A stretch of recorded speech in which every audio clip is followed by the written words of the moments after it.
20 000 personnes dans le monde meurent du cancer chaque jour. Cela se traduit par environ 8 millions de victimes par an, dont 500 000 Américains, plus de 100 000 Italiens et près de 160 000 Français.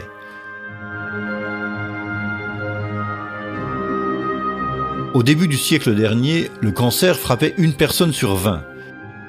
Dans les années 40, ce pourcentage s'élevait à une personne sur 16. Dans les années 70, à une personne sur 10. Aujourd'hui, une personne sur 3 est destinée à tomber malade du cancer au cours de sa vie. Plus d'1 million d'Américains apprennent qu'ils sont atteints du cancer chaque année. En Italie, le même sort touche environ 250 000 personnes et en France, près de 400 000. Toutes ces personnes entrent du jour au lendemain dans un tunnel sombre qui changera radicalement leur vie pour de nombreuses années. Face à une série apparemment infinie d'examens médicaux, contrôles, second avis, prescriptions, médicaments, nouveaux tests, opérations chirurgicales, thérapies de soutien et examens de contrôle, elle se retrouve complètement à la merci de la maladie. À l'intérieur de ce tunnel, chaque patient alimente un immense dispositif de santé qui fait travailler des centaines de milliers de personnes, générant des millions et des millions de dollars de chiffre d'affaires pour les industries médicales, hospitalières et pharmaceutiques. Des laboratoires de recherche aux écoles de médecine, des cliniques de prévention à la vente de médicaments à l'échelle mondiale, le système de santé autour du cancer est aujourd'hui si vaste et si coûteux qu'il a au moins autant besoin de ses patients pour survivre que les patients ont besoin de lui. Cancer is a big business, one of the biggest businesses. The typical cancer patient spends at least $50,000 to treat his or her disease. With 1 million new American cancer patients every year, that translates to $50 billion annually spent on cancer treatment in the United States. Pourtant, pour l'oncologie moderne, le cancer demeure toujours un mystère. Alors que ce qui, il y a 100 ans, n'étaient que de vulgaires tacos de bois tout juste capables de s'élever à quelques mètres au-dessus du sol, sont aujourd'hui devenus des jets ultra sophistiqués, capables d'atteindre des altitudes stratosphériques à 3 fois la vitesse du son. Ce qui, il y a 100 ans, n'était que le grésillement d'un télégraphe rudimentaire connecté à l'aide de fils de cuivre, est aujourd'hui devenu un réseau mondial de communication par fibre optique, grâce auquel des millions de personnes s'échangent simultanément des informations dans tous les sens. Ce qui, il y a 100 ans, était une planète encore assez méconnue, est aujourd'hui illuminée jour et nuit et a été explorée d'un bout à l'autre, à tel point qu'il est possible d'en visiter le moindre recoin, confortablement assis dans son canapé. La seule chose restée inchangée au cours de ce siècle est l'apparente incapacité de la science médicale à comprendre et à vaincre une maladie telle que le cancer. Pourquoi ? La théorie officielle soutient que le cancer est un problème de type génétique dont l'origine se trouve au cœur de la cellule humaine. Cancer is a group of over 100 diseases characterized by abnormal, uncontrolled cell growth. Cancer is a sometimes fatal disease caused by the abnormal growth and division of cells. While normal cells have well-defined walls and nuclei, the uncontrolled growth in cancer cells causes the creation of abnormal, unstructured masses of tissue, known as neoplasms or tumors. Most cancer-related deaths are due to metastasis, malignant cells that penetrate into the circulatory system and establish colonies in other parts of the body. How and where the migrating cells stop is different for different cancer types. Once the tumor cells are no longer moving, they can begin the process of forming a new tumor by leaving the blood vessel and beginning to reproduce in the new location. If the new environment is suitable, the newly arrived cell will begin to grow and a new tumor will develop. Cette théorie officielle, aussi appelée théorie moléculaire, est sensiblement la même qui fut développée il y a plus de 50 ans. Cancer begins as a departure from normal cell growth that is harmful and unceasing. If the abnormal cells grow slowly in a limited area, they are called benign tumors. If the cells are spread to other parts of the body, they constitute a malignant tumor, one that is cancerous. Cells of malignant growths break off and travel through the bloodstream to other parts of the body. There, they may start new cancerous growths. Au cours des 50 dernières années, la recherche sur la cause du cancer à l'intérieur de la cellule humaine a été poussée au-delà des limites de l'imagination. Actuellement, les laboratoires les plus avancés travaillent directement sur la cartographie du génome humain, dans le but d'identifier les gènes spécifiques qui seraient responsables, selon certains scientifiques, des différents types de cancers. Ceci ouvre la porte à un scénario de rêve pour les industries pharmaceutiques. Un monde dans lequel on pourrait offrir à chaque patient atteint du cancer un traitement personnalisé, spécialement conçu pour lui. 1 million de nouveaux malades chaque année, 1 million de nouveaux traitements à mettre au point pour chacun d'entre eux. What we want to do is we want to match the disease with the cure or palliative treatment, whatever it is, by using the genomic tools. And that's really what the whole cancer world is now going to be about for a very long time.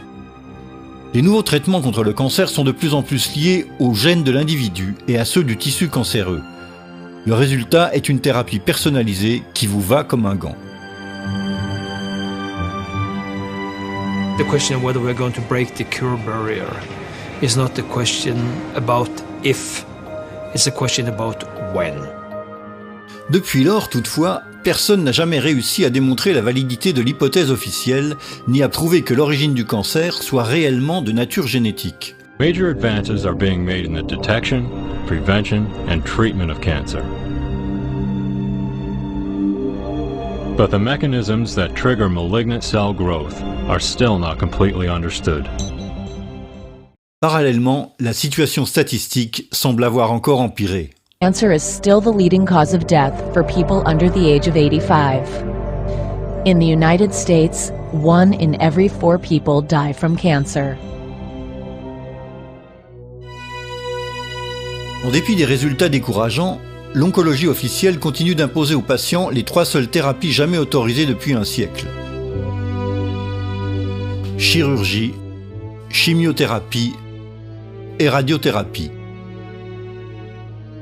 2 de ces traitements sont à leur tour cancérigènes. Surgery is the oldest technique and the most successful of the 3. But surgery is useful only when the cancer is localized, a minority of cases. Patients also fear radiation's dangerous side effects. One of these is that radiation can actually cause cancer. The use of radiation remains controversial even in medical circles. As much as we could work with her, say on a math problem, she was not comprehending it. It would take a long time to get like a worksheet done. Parts of Elizabeth's brain weren't there anymore because of the radiation that it had killed that part of the brain. So the part of the brain that was responsible for memory was gone. Chemotherapy is designed to kill cancer cells throughout the body. It is highly toxic, however, and it also kills healthy cells. Today, chemotherapy is often given in combination with surgery and radiation. Your typical chemotherapy agent will certainly cause tiredness. There is a risk of sickness, but there are very good anti-sickness drugs these days that can control that. Chemotherapy frequently causes taste change. It can cause a sore mouth. The first side effect that many people ask about, however, is hair loss. En réalité, beaucoup de médicaments chimiothérapiques sont clairement cancérigènes.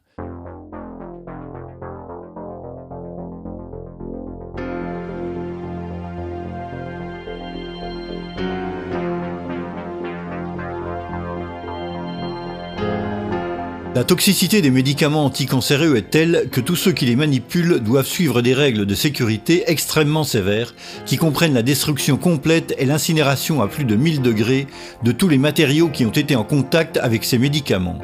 Même après être passés à l'incinérateur, certains médicaments anticancéreux conservent parfois encore une certaine dose de toxicité.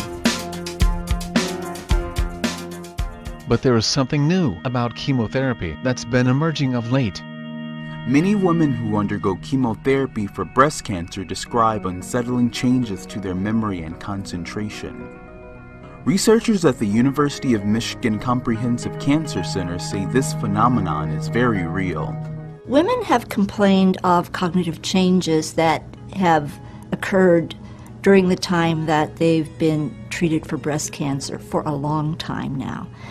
And the term chemobrain has been coined, and this is used to describe loss of concentration, difficulty remembering things, having difficulty thinking clearly, and not being able to function effectively in normal activities that the person was able to do perfectly well before they had treatment. Simple little things. I'd have to wait to think of something, and it would be frustrating. X is red, C is green. Researchers say the chemotherapy creates memory problems that can last for years.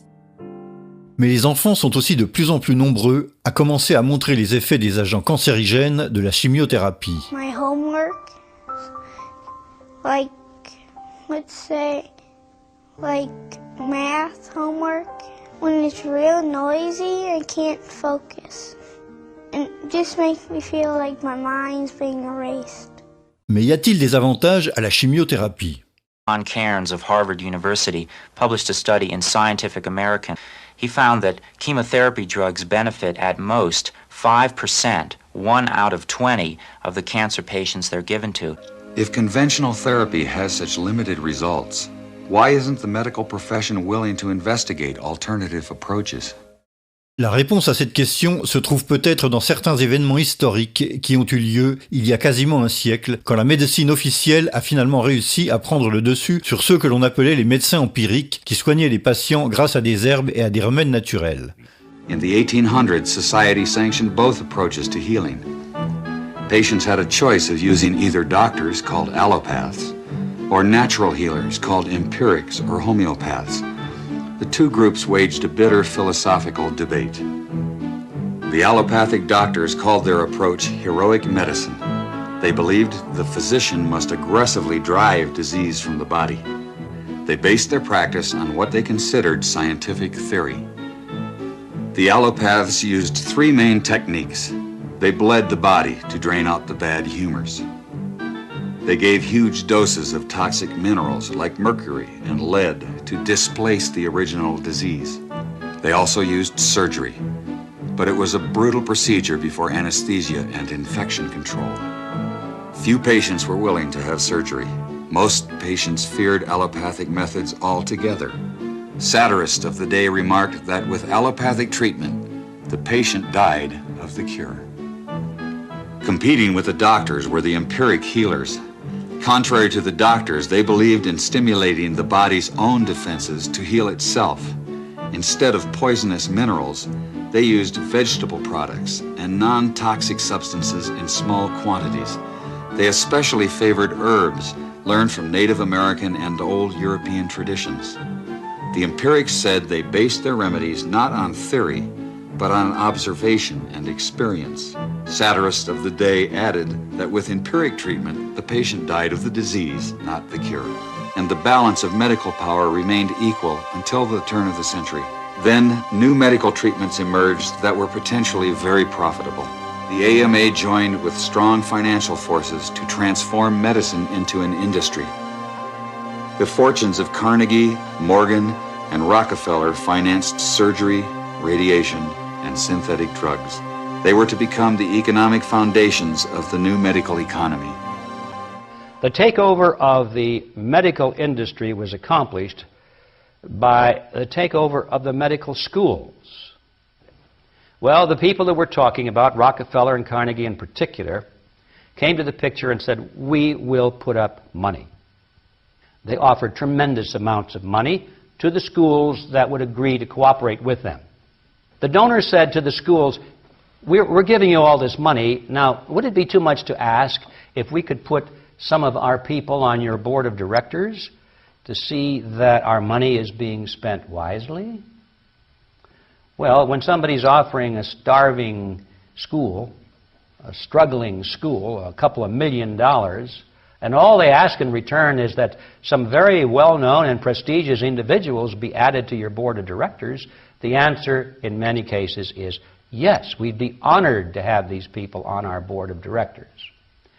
Almost overnight, all of the major universities, which we now consider to be major universities in the field of medicine, received large grants from these sources and also accepted 1, 2, or 3 of these people that I mentioned on their board of directors, and the schools literally were taken over by the financial interests that put up the money.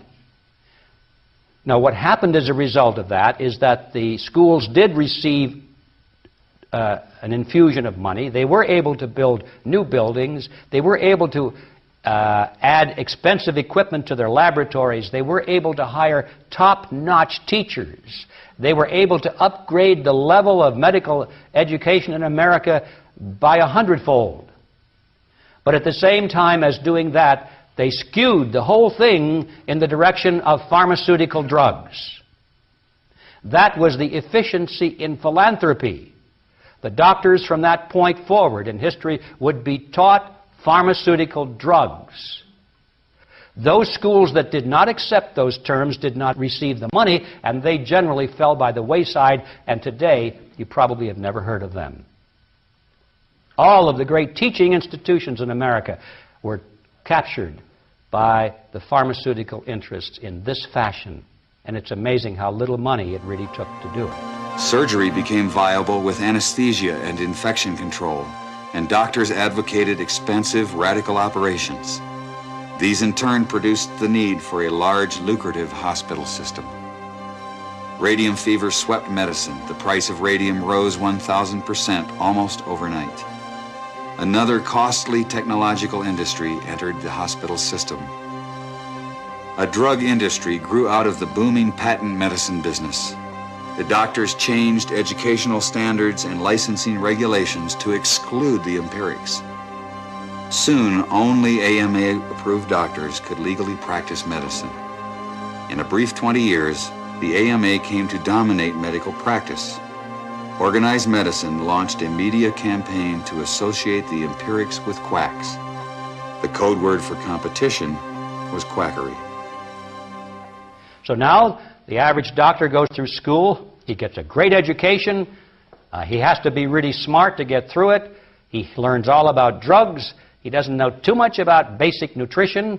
I found that the average wife of these physicians knows more about nutrition than he does, but they sure know their drugs. And if you go to your typical doctor today, I don't care what it is, chances are you're going to walk out of there with a prescription.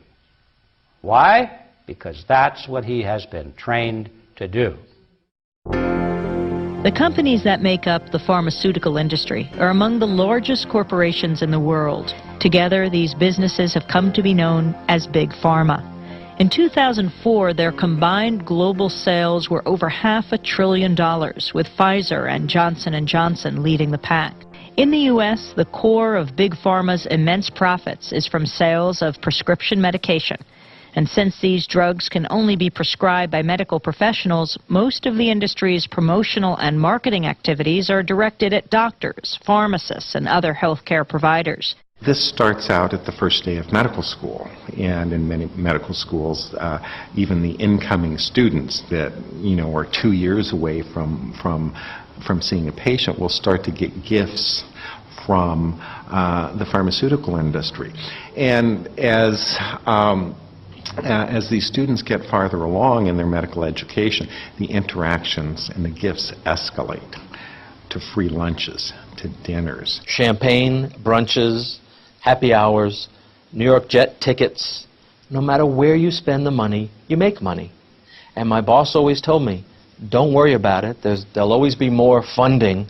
Spend what you can. In fact, if I give you $100,000 to spend, Gene, I want you to spend $200,000. In addition to providing gifts and trips, perhaps the most potent weapon in the drug rep's arsenal is free drug samples.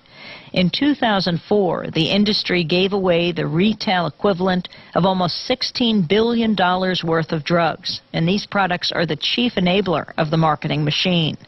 And what it is a way of getting both patients and physicians hooked on their product. In any town USA, you walk into a physician's office, and you walk into a room that's usually a 10 by 10 room full of hundreds of thousands of dollars of samples. They're all the most expensive branded drugs. These are drugs that cost upwards of $100 to $300 a month, and the office is full of them. Ce sont justement maintenant les anticancéreux qui figurent parmi les médicaments les plus coûteux. Une boîte de 30 comprimés de erlotinib, un anticancéreux produit par Roche, coûte 3 239 €. Une boîte de Neavar, produite par Bayer, coûte 5 300 €. 30 comprimés de sunitinib, l'anticancéreux de Pfizer, coûte 8 714 €. Physician prescribing the appropriate medication is not necessarily what the industry needs. What the industry needs, or a particular company, is the physician prescribing their medication. Before a drug can legally be sold in this country, it has to be approved by the FDA wherever it's made. Approval depends on the company demonstrating in clinical trials that a new drug is reasonably safe and effective. But compared with what? They don't have to compare their new drugs with existing drugs to treat the same condition with the best standard treatment. In most cases, they only have to compare their new drugs with a placebo. The FDA currently only requires, when you are seeking to have a new drug approved, that you show that that drug is better than a placebo. In other words, that the drug is better than nothing. That's really not very useful information for the doctor. Before 1980, most clinical research was funded by the National Institutes of Health. During the 90s, most of that research got pulled out of universities and was brought to for-profit research organizations. The problem is that gave virtual complete control over the research to the drug companies. They could design the studies. They have control of the data, so that many of the authors of the most important articles published in our best journals aren't even allowed to see their own data. They don't get free access to their own data, and they have control over publication. Studies are frequently either hard to find, or the results are manipulated by drug companies. I think the most shocking thing is to find that evidence is simply not available, or it is distorted. In clinical studies conducted in approximately 38,000 people, donc, quand on entend dire à la télévision qu'une nouvelle recherche scientifique a établi un certain constat, personne n'est en mesure d'en vérifier la véracité. When drug companies set the research agenda, do the research and design the research, have tremendous influence over the people who get to write it up, and in fact have tremendous influence over the journals that publish it, because they're very, very beholden to drug companies for their own financial well-being. More than half of the budget of the division of the FDA that approves new drugs and oversees drug safety is funded by the drug companies. 90% of the clinical studies are funded by the drug companies. 59% of the experts who write the clinical guidelines have an active financial relationship with the drug that's being considered in the process. Ainsi, l'industrie pharmaceutique a pris avant toute chose le contrôle du système médical universitaire. Puis elle a mis en place l'Association médicale américaine, qui est depuis lors la seule autorisée à exercer légalement. Elle s'est ensuite emparée de la totalité du processus d'expérimentation des médicaments. Après quoi, elle influence lourdement les publications académiques qui promeuvent ces médicaments, et enfin, elle contrôle l'agence fédérale qui doit garantir leur innocuité et leur non-toxicité.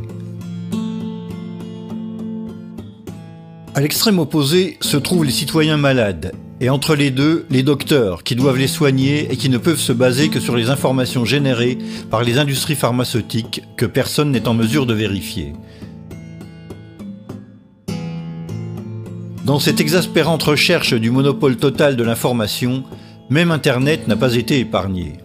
There are a number of groups on the internet that look like these bona fide, disinterested patient groups that would only want the best thing that's right for them, and you come to find out that they're 100% funded by a drug company. Mais tout ceci n'était évidemment pas encore suffisant pour l'industrie pharmaceutique. In recent years, Big Pharma has pushed its way into the traditional doctor-patient relationship and found a new way to increase sales by targeting patients directly and independently, largely through television advertising. Do you know about the purple pill called Nexium? I know. I know. Gardasil is the only cervical cancer vaccine that helps protect against 4 types of HPV. Maintenant que la liste obligatoire des effets secondaires est plus longue que celle des vertus des médicaments, Les aspects négatifs sont clamés directement de la bouche des protagonistes dans des spots publicitaires qui les présentent du même ton joyeux que les qualités à vanter. Side effects include pain, swelling, itching and redness at the injection site, fever, nausea, dizziness, vomiting, and fainting. Voilà qui nous perd complètement sur un aspect déjà présenté de façon ambiguë et hautement irresponsable.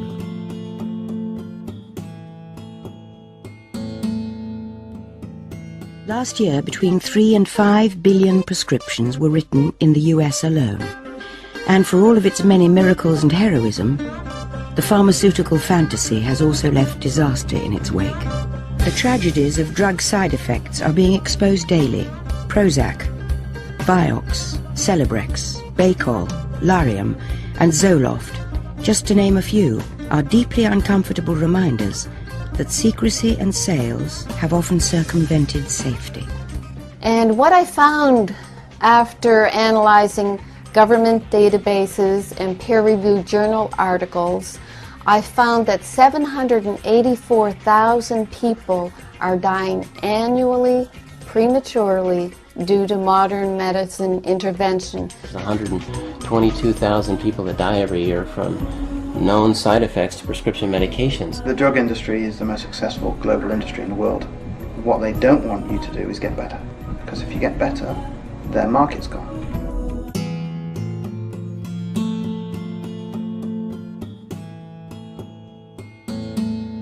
Anything that comes from nature cannot be patented.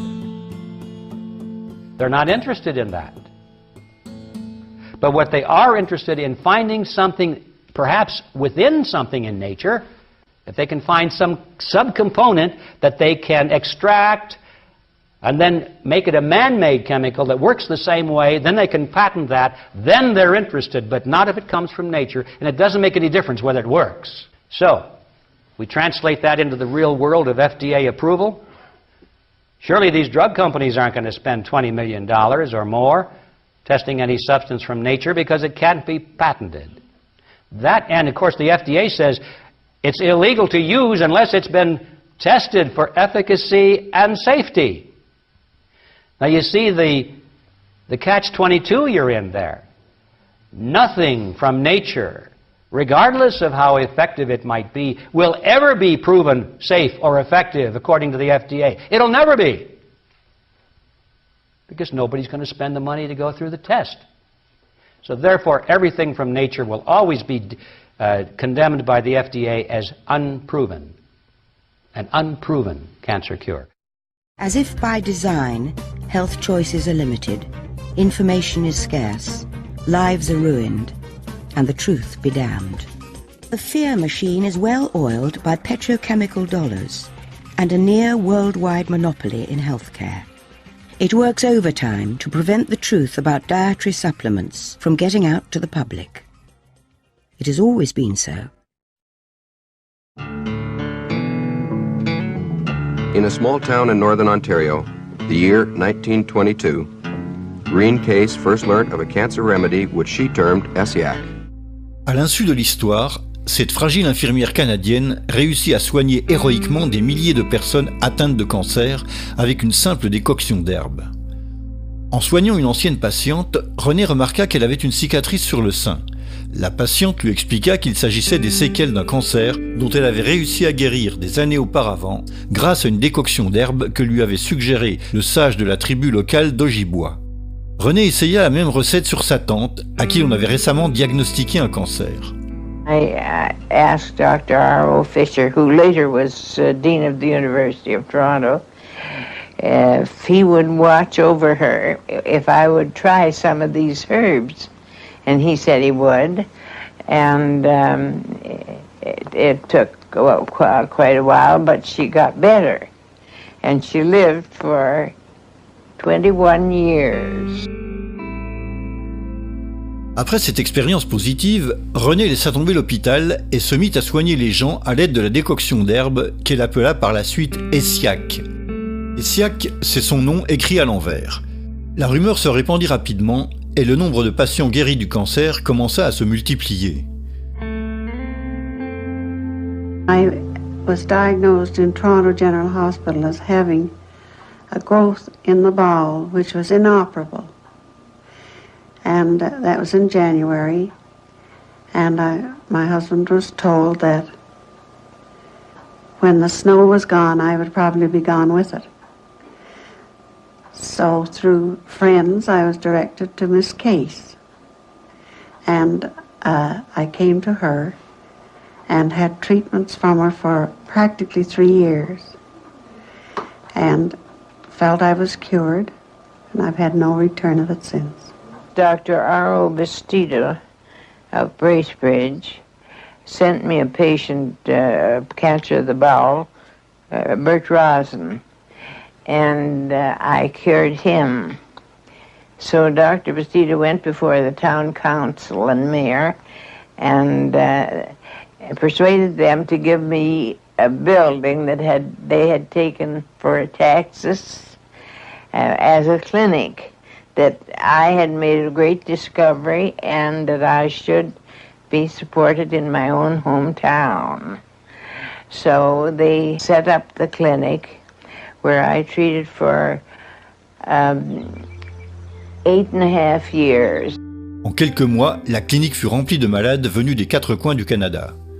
Her clinic would be full every time we were there. And there were people came in ambulances who were not able to come in for a treatment. She would have to go out and administer the medicine out in the ambulance. Then as the time went on, we watched these people be able to walk in. And finally, they were driving their own car to get SCI. I treated from 300 to 600 patients a week. And the only way they would allow me to do this was free of charge. And I had to have a doctor's diagnosis for every case I treated. So we brought the diagnosis to Nurse Case, and I took treatment from her every week for about a year. And I have no cancer today. Ce fut un certain docteur Leonardo de Buffalo qui, ayant compris le potentiel explosif du traitement de Renée, l'avertit de ce qu'elle allait devoir affronter. He was a cancer surgeon, and he said, "You think you have a cure for cancer?" I said, "I'm way beyond thinking I know." Then I had 5 other doctors in examining patients, and he asked if he could go in with them and examine patients, and I told him he could. So then he told me, he said, "You have it, but the medical profession will never let you do this to us." Peu après, un mystérieux groupe d'investisseurs se présenta à Renée, lui offrant $1 million pour connaître la recette de sa décoction. Mais elle refusa l'offre, du fait qu'il ne lui était pas garanti que le traitement serait mis gratuitement à la disposition de quiconque en aurait besoin. Green Case was called before the legislature in 1938 to determine Esiac's legal status. I was trying to legalize my treatment, and the patients went out and got this petition signed, 55,000 names on it. And I went before the legislature and I lost out by 3 votes. Public outcry forced the establishment of a cancer commission to investigate herbal remedies. The greatest majority of Reen's evidence was rejected. You see, they said the doctors all made mistaken diagnosis. That's why the patients thought they were cured.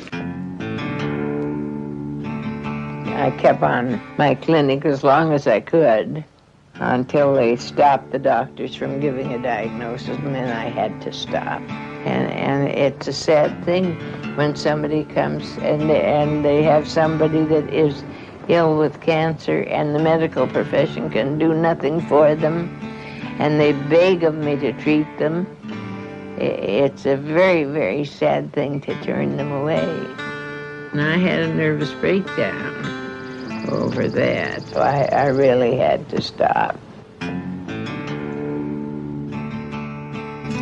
don't see how they can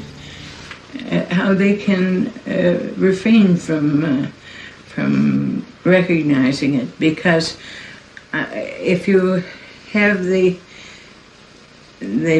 proof, you have the diagnosis from the doctor, you have the pathological findings, and you find you have the living patient to show that they are still alive after the medical profession has given them up.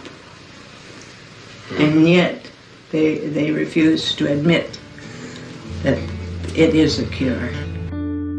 Après s'être remise de cet épisode dépressif, Renée repartit de zéro, en préparant la décoction et en soignant les patients dans son propre sous-sol.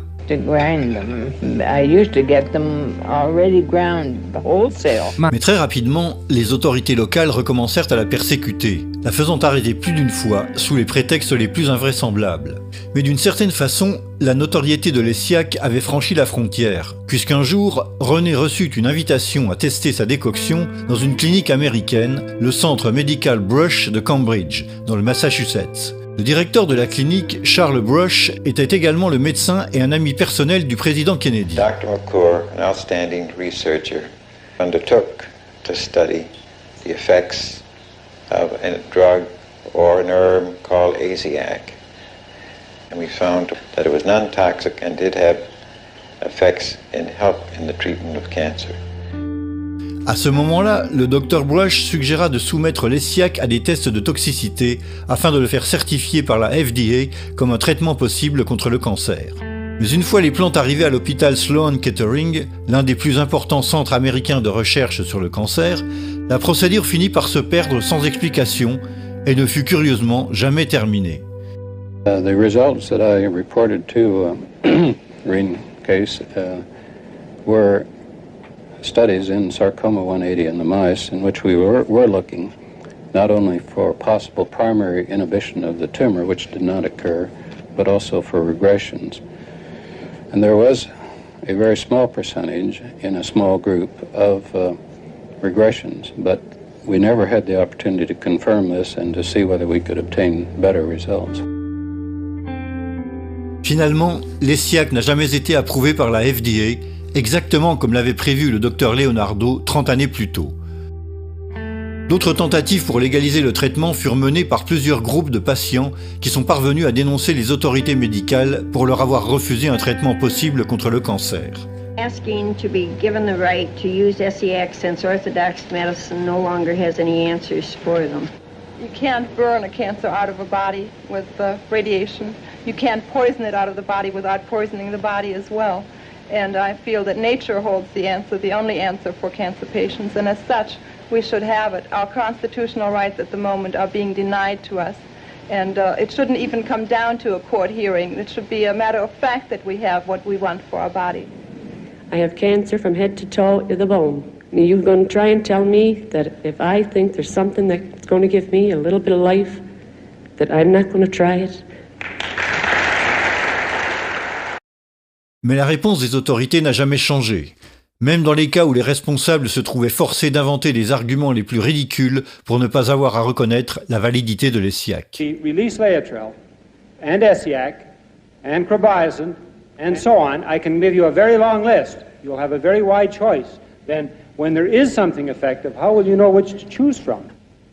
Pour éviter tout malentendu, certains ont même pensé empêcher l'utilisation du traitement par les médecins qui en reconnaîtraient l'efficacité. It's well known in the state of California, the state legislature actually made it a felony for a doctor to use any than the accepted methods of treatment for cancer, and they named them in the legislation: surgery, chemotherapy, radiation, and cobalt. And when doctors are hemmed in like this, and their very livelihood is threatened, they're not going to be anxious to step out of line. Lasse de cette bataille absurde et incompréhensible à ses yeux, Renée rentra simplement chez elle et continua de soigner les patients jusqu'à sa mort, survenue en 1978. L'année précédant son décès, un important groupe d'anciens patients décida d'organiser une surprise à Renée pour la remercier de tout ce qu'elle avait fait pour eux. Patients and supporters arrived in Bracebridge, Ontario. They came to help Reen celebrate her 90th birthday. They have experienced the benefits of ESIAC. Many of the people here feel they owe their life to Reen.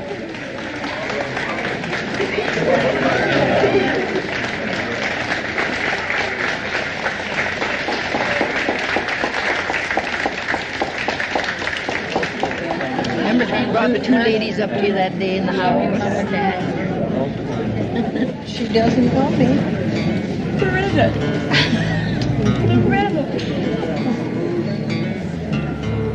I have given my life for it. I couldn't give any more than that. God's been good to let me live this long, to see it used.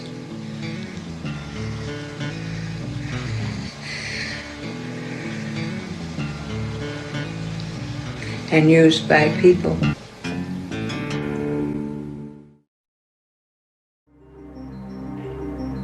L'histoire de Harry Hoxsey est très similaire à celle de René. Cet homme d'affaires texan avait reçu de son père une recette de plantes qui allait se révéler hautement efficace contre le cancer. Au contraire de René, Hoxsey avait beaucoup d'argent, était un combattant né et n'avait peur de personne, ce qui posa les bases pour ce qui fut l'une des batailles les plus longues, âpres et palpitantes entre un citoyen américain et les institutions médicales dans l'histoire des États-Unis. The trouble began with what seemed like good news. And we now have in our files and our records many, many thousands of case histories and records, pathological proof, X-ray photographic studies that we do positively cure cancer, both internal and external. I give you names, times, dates, names of doctors, names of institutions. The doctors labeled Hoxsey the worst cancer quack of the century. But Hoxsey's supporters called him an effective healer, persecuted by a medical trust. But up to now, they have never proven that this treatment don't cure cancer. The ex-coal miner with an 8th grade education became a legend in his own time. According to the Hoxsey legend, the remedies were discovered by his great-grandfather experimenting on a sick horse. As the story goes, John Hoxsey was a veterinarian whose prize stallion got cancer. He put it out to pasture to die. But 3 weeks later, the tumor had stabilized. He observed the horse eating unusual plants, not part of its normal diet. Within a year, the horse was well. So John Hoxsey began to experiment on animals with the herbs, and he added other popular home remedies. He claimed success and passed the formulas down through the family, who eventually used them on people. Hoxsey said his father was the first to try the medicines on people. He gave young Harry the formulas with a deathbed wish to make the treatment available to people whether or not they could pay. Prophetically, he warned the boy against the high priests of medicine who would fight him jealously. It didn't take long. Hoxsey started his first clinic in Illinois in 1924, and he immediately incurred the wrath of organized medicine. He was arrested more times than any other man in medical history. Yet by the 1950s, the Hoxsey Clinic of Dallas, Texas was the largest privately owned cancer center in the world. Hoxsey clinics reached through 17 states. Endorsing the treatment were senators, judges, and even some doctors. 2 federal courts upheld its therapeutic value. If the treatment was worthless, how did it gain so much support? To claim a cure for cancer is to invite evaluation. While the medical profession turned its back on Hoxsey, numerous individuals did make personal investigations. These experiences repeatedly turned skeptics into believers. Among them was Esquire magazine writer James Wakefield Burke, who in 1939 began covering the Hoxsey story. My boss, Arnold Gingrich, one day said, "Why don't you go down to Texas and let's expose this fellow. He's getting too big." And the American Medical Association liked to put him out of business, and said, "You go down and get acquainted with him," and says, "We'll do a couple of pieces on him and put an end to this." So it was an assignment. I came to Texas. I expected to stay about a day, get my information, and leave. I became fascinated. I stayed for 6 weeks. Every day, Harry would pick me up, bring me to the clinic. We'd come in the morning, and he would put his arm around these old men and women, say, "Dad, them doctors been cutting you up. Says, I ain't gonna let them sons of bitches kill you, you're gonna live. And he'd treat them, and I'd watch him treat them. They'd get better and begin to get well. So I wrote an outline for a piece which I called The Quack Who Cured Cancer. And I sent it back to the editors, but it never came out. Assistant District Attorney Al Templeton was more than a skeptic. He arrested Hoxie more than 100 times in 2 years. Then his own brother, Mike, got terminal cancer and secretly went to Hoxie. When Mike Templeton got well, Al Templeton gave Hoxie the credit. Hoxie's prosecutor became his lawyer. More and more people kept supporting Hoxie's claims of a cure. His boldest promoter was Christian evangelist Gerald Winrod. His radio broadcast reached millions of listeners with sensational reports of Hoxie's mounting successes. I wish to begin this broadcast by reading for you what I regard as a very important statement, and I quote, Judge W.L. Thornton, this is the second jury of 12 men that has found in my court that the Hoxie treatment cures cancer. 10 doctors found that the number of cures reaches into the thousands. Former United States Senator Thomas studied a large number of cures. I had made my own investigation, had satisfied myself that cancer was really being cured by the Hoxie method. This humble reporter can only say, God bless these quacks, the only quacks who are curing cancer today. But a new cancer treatment needs more than personal investigations to gain acceptance. It needs a formal scientific review. And when I say to you, all I want is to have them come here. The American Medical Association, the Pure Food and Drug, the federal government, anybody, come here and make an investigation. And if I don't prove to them beyond any question of a doubt that our treatment is superior to radium X-ray and surgery, then I will lock the doors of this institution forever. Mais la profession médicale ne répondit pas à son appel. The doctors claim that they already knew from their medical education that his remedies had no efficaciousness at all, was no cure. They were just set in their ways and adamant in their beliefs. According to Hoxie, there was a more sinister reason the medical profession wouldn't investigate. Hoxie said the AMA doctors invited him to demonstrate the treatment. Among them was Dr. Morris Fishbein, editor of the influential AMA Journal.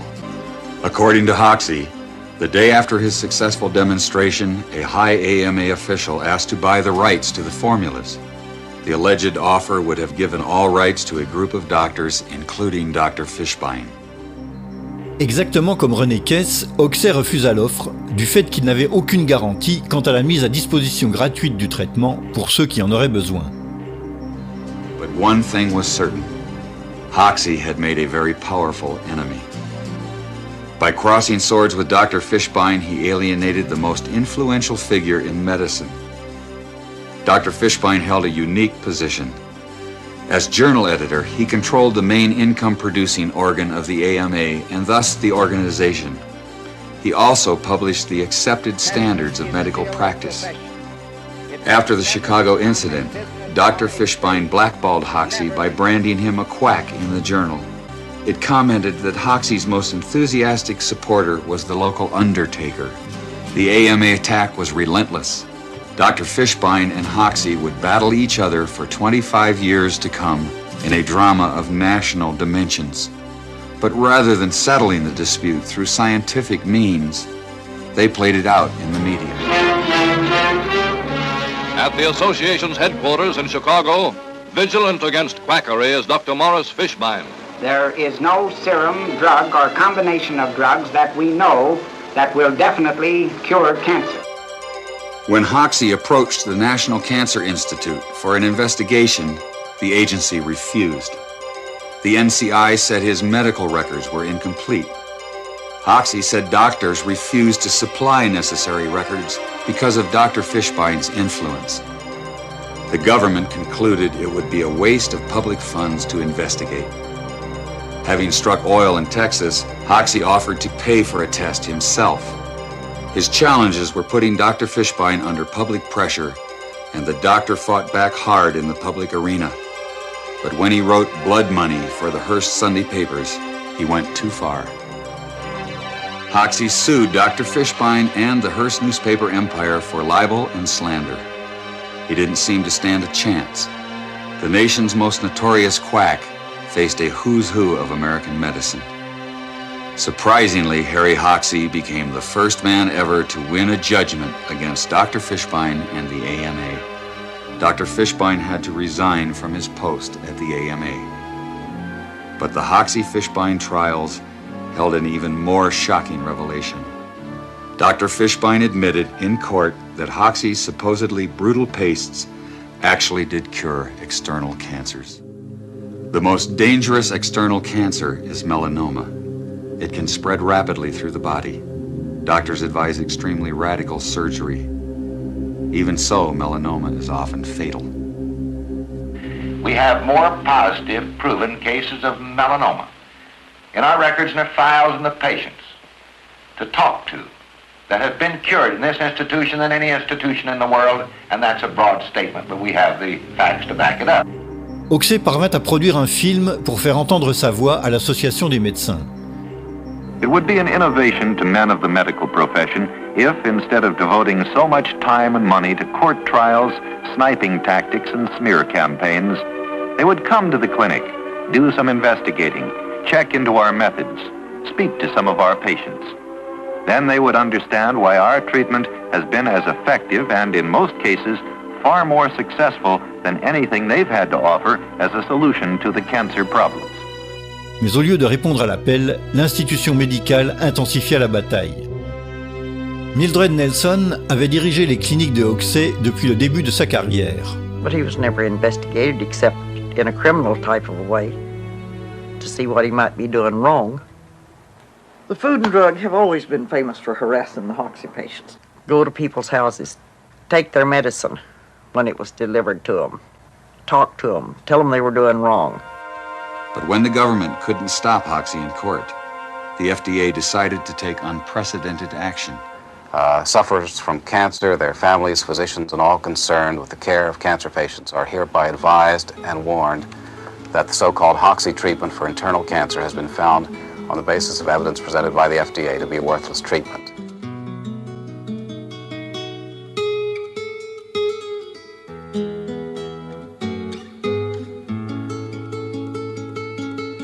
And it was so successful that the FDA then went ahead and issued it in a poster form, which was put up in post offices around the country. I'm swimming in blood now. They've done everything they possibly can to try to humiliate me. They've had me in court many, many times. But do I care about that? I'm not thinking about what they're doing to me. I'm thinking about the 12,000 patients who's under treatment observation here at this clinic. I'm only thinking of one thing: suffering humanity. But the government did more than just warn the public. Although federal prosecutors couldn't prove the treatment was worthless, they did outlaw it on technicalities like false labeling in interstate commerce. At one time, we had 17 clinics open across the country. Food and Drug walked in the same day to every one of them and padlocked them. And no way did Harry have the money to fight that in court, state by state. Après avoir perdu toutes ses cliniques, Harry Hoxie finit par jeter l'éponge après 25 ans de guerre contre l'institution médicale. Il construisit une clinique au Mexique, plaça Mildred Nelson à sa tête avant de se retirer au Texas jusqu'à sa mort en 1974. Pendant des années, la clinique soigna des milliers de patients et continue encore avec de nouveaux médecins depuis la mort de Mildred Nelson. Mais le traitement de Hoxie reste interdit en Amérique et sa mixture de plantes ne peut même pas être expédiée légalement dans ce pays. Ceux qui souhaitent l'utiliser doivent systématiquement se rendre au Mexique et ne rapporter que la quantité nécessaire à leur usage personnel.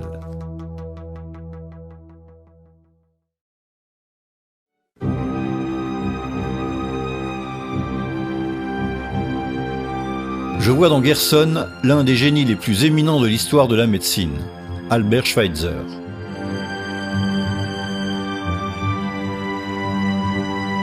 Les 1000 théories sur la nutrition et les 1000 régimes pour une alimentation saine que nous connaissons aujourd'hui ont tous un seul père, Maximilian Gerson. Il fut le premier à proposer, au début du siècle dernier, l'idée que la santé dépend avant tout d'une alimentation saine. Né en Allemagne en 1881, il fut inspiré dès son plus jeune âge par la figure d'Ignaz Semmelweis, le docteur hongrois qui avait découvert que pour éviter les fièvres puerpérales dues à des infections, il suffisait que les docteurs se lavent les mains avec une solution chlorée. Prior to receiving his doctorate as a medical student, Max Gerson suffered from severe and repeated migraine headaches, leaving him essentially unable to function for days. After 2 years of experimenting, Dr. Gerson was able to eliminate his migraines completely by eating only certain raw fruits and vegetables. By 1918, word was spreading about the Gerson migraine diet. But on one occasion, a patient returned with an observation. Not only had the migraine been relieved, but his skin tuberculosis also disappeared. The astounding news spread like wildfire. In April 1924, famous lung specialist Dr. Ferdinand Sauerbruch offered to do a clinical trial with 450 incurable skin tuberculosis patients. At the commencement of the study, Sauerbruch said to Gerson privately that if even one patient showed improvement, he would believe every word of Gerson's treatment.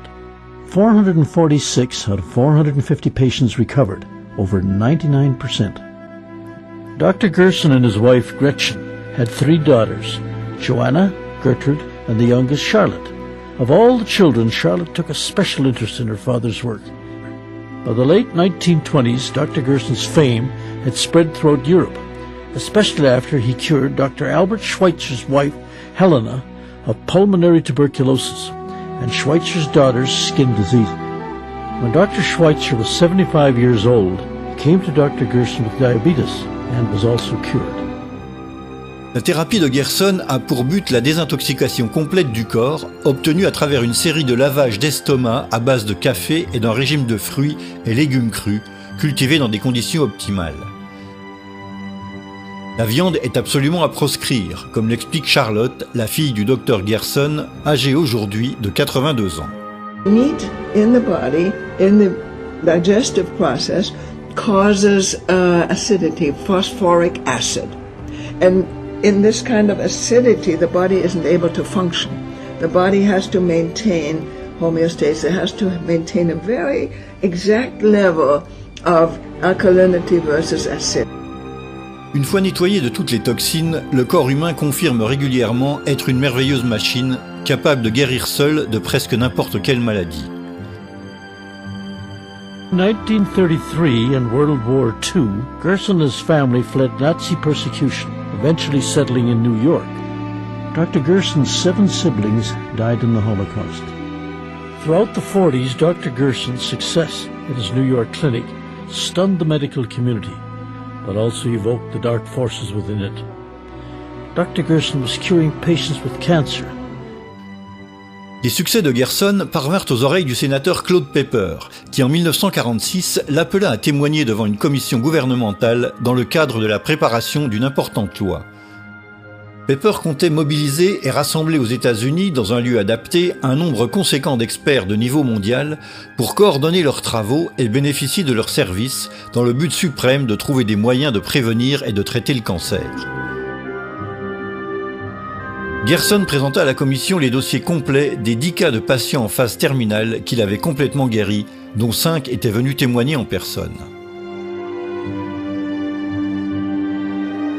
Les témoignages furent si convaincants que le célèbre journaliste Raymond Swing, qui avait assisté aux dépositions, se rua sur les microphones de la radio ABC pour annoncer à la nation qu'on avait trouvé le traitement contre le cancer.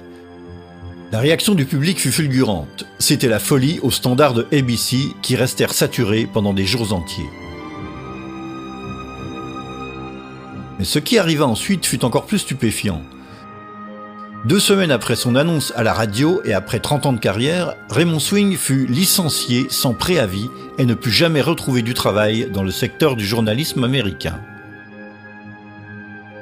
Sa tête avait été demandée par l'Association des médecins américains de Maurice Fishbane.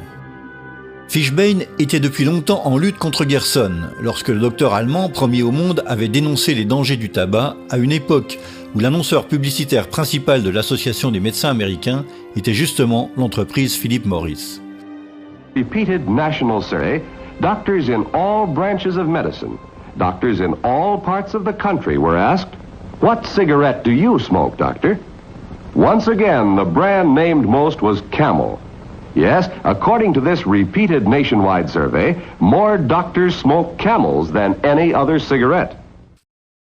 Entre-temps, le projet de loi du sénateur Pepper disparut dans le néant et ne fut jamais discuté au Parlement. Depuis, Max Gerson fut ostracisé de la communauté médicale tout entière, qui lui apposa l'étiquette de charlatan et l'abandonna à son sort. I was investigated 5 times. What do you mean by being investigated, sir? From the ME. They investigated you? Yes, 5 times. Every time they come, I show them, here's a patient you sent home to die, cured. Other patient, you sent home to die, cured. Next patient, you sent home to die, cured. What are you going to do? You don't look like the type of man that's going to give up at this point. No. How could I give up this when I see these wonderful results? That's impossible. First, I write the cancer book. And in that cancer book, I will bring in as many cases as possible sent home to die. So that every physician hears the cancer can read it. And I will have it translated in many languages. Gerson mit 10 ans à écrire son livre, dans lequel il présenta 50 cas de guérison de patients en phase terminale, documentés de A à Z.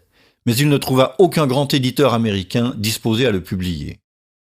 At that point, he was totally and forever banned from publication in the United States. Why was the American Medical Association so opposed to the Gerson therapy? I think all the medical associations were opposed to the Gerson therapy. Here comes a new approach, a nutritional approach, an effective approach. The medical pharmaceutical industry, if it even wants a cure for cancer, since there's so much profit in this disease, certainly does not want the cure to be a nutritional one. Gerson passa le reste de sa vie enfermé dans son appartement de New York. Il rendait visite aux patients, auxquels il prescrivait le traitement qui, entre-temps, fut interdit aux États-Unis. This is where Dr. Gerson was up until the day of his death, where he had a clinic, where he saw patients, where patients recovered from cancer, where he documented so many recoveries, yet those recoveries are not available to the public. Those published articles have been published in Europe, but have not been allowed to be published in American journals. Why? The reason for that is the fact that it's not a patented medicine, and it's not an expensive medicine. I mean, this is the crux of the matter. This is a natural therapy that allows people to take control of their own health and not require drug interventions, and therefore it doesn't fit into the medical scientific model of American medicine. If the Gerson therapy were permitted inside the United States, and I believe that it should be, we would see a dramatic decrease in deaths from cancer. I would estimate the fatality rate would go down by at least 50%, very possibly more so. Exactement comme dut le faire Mildred Nelson, la directrice des cliniques de Hoxsey, la fille de Gerson fut également obligée de se rendre au Mexique pour ouvrir une clinique afin de continuer à soigner ses patients. Depuis lors, la clinique enregistre un flux ininterrompu de personnes venues des 4 coins du monde et les dossiers médicaux relatifs aux guérisons de plus de 1500 patients sont à la disposition de quiconque souhaite les consulter. Further, any physician is heartily invited to come to the Mexican hospital and visit and see a patient there or visit with the patients, and with their permission, then they would have access to their medical records. Mais la communauté médicale refusa catégoriquement l'invitation, tout en continuant à nier officiellement la validité de la thérapie Gerson. Le Dr Edel figure depuis de nombreuses années parmi les médecins les plus populaires en Amérique pour avoir longtemps présenté à la télévision les positions de la médecine officielle. I don't think the Gerson's therapy has ever cured a terminally ill patient. People get very confused by this. If you think of basically what's in Gerson therapy, you really wouldn't expect it to cure cancer. But people, sometimes cancer cures itself. There is a rate of cancer that goes away by itself. Some people didn't really have cancer. It was a misdiagnosis. In 1986, I was diagnosed with pancreas cancer, which had spread to my liver, gallbladder, and spleen. The doctors told me I had 3 months to live, to go home, get my finances in order, and prepare to die. My husband just wouldn't accept it. I was only 46 at the time, far too young, so we came home, did therapy for 2 years. After 3 months, my doctors here wondered why I was still living. They asked me if I would have a CAT scan, which I did. The masses of cancer had gone. They said, I don't know what you're doing. We don't want to know what you're doing. Just keep doing it. The doctors at that time said I would never live to see my second grandchild, which he is now 19 years old. So we proved them wrong. After the therapy, we went back to Utah to a specialist on blood, and she said my blood was so clean and clear that she couldn't tell I'd ever had cancer, and she said I was the first patient that ever happened to. Yes, and after I had gone back to the oncologist after I had done the Gerson therapy for a couple months, at that time when they had found that I was cured of cancer from the CT scan that they had done on my abdomen, he couldn't believe it. He thought it was a miracle. For the 10 years following being on the Gerson therapy, which took a year and a half, I started going back to the Mayo Clinic and seeing Dr. Scott, who was an oncologist there, just for checkups to be sure I was clear. And he said everything was like an 18-year-old again. My blood profile was perfect, and he couldn't believe how I looked and how much energy I had, and he asked me what I'd done, and I went over the Gerson therapy with him. Dr. Scott said, that's great, but he said that we can't sell that. Le Dr Wallace Simpson dirige la Scientific Review of Alternative Medicine, la revue scientifique officielle sur les traitements alternatifs et sur les pratiques médicales aberrantes qui entend faire des analyses scientifiques et objectives. Gerson therapy ever cured a cancer patient? Oh, of course not. They won't even release their records. So, what would it take for you to be convinced that this therapy is has credibility? Well, first of all, they have to show some reason why it should work.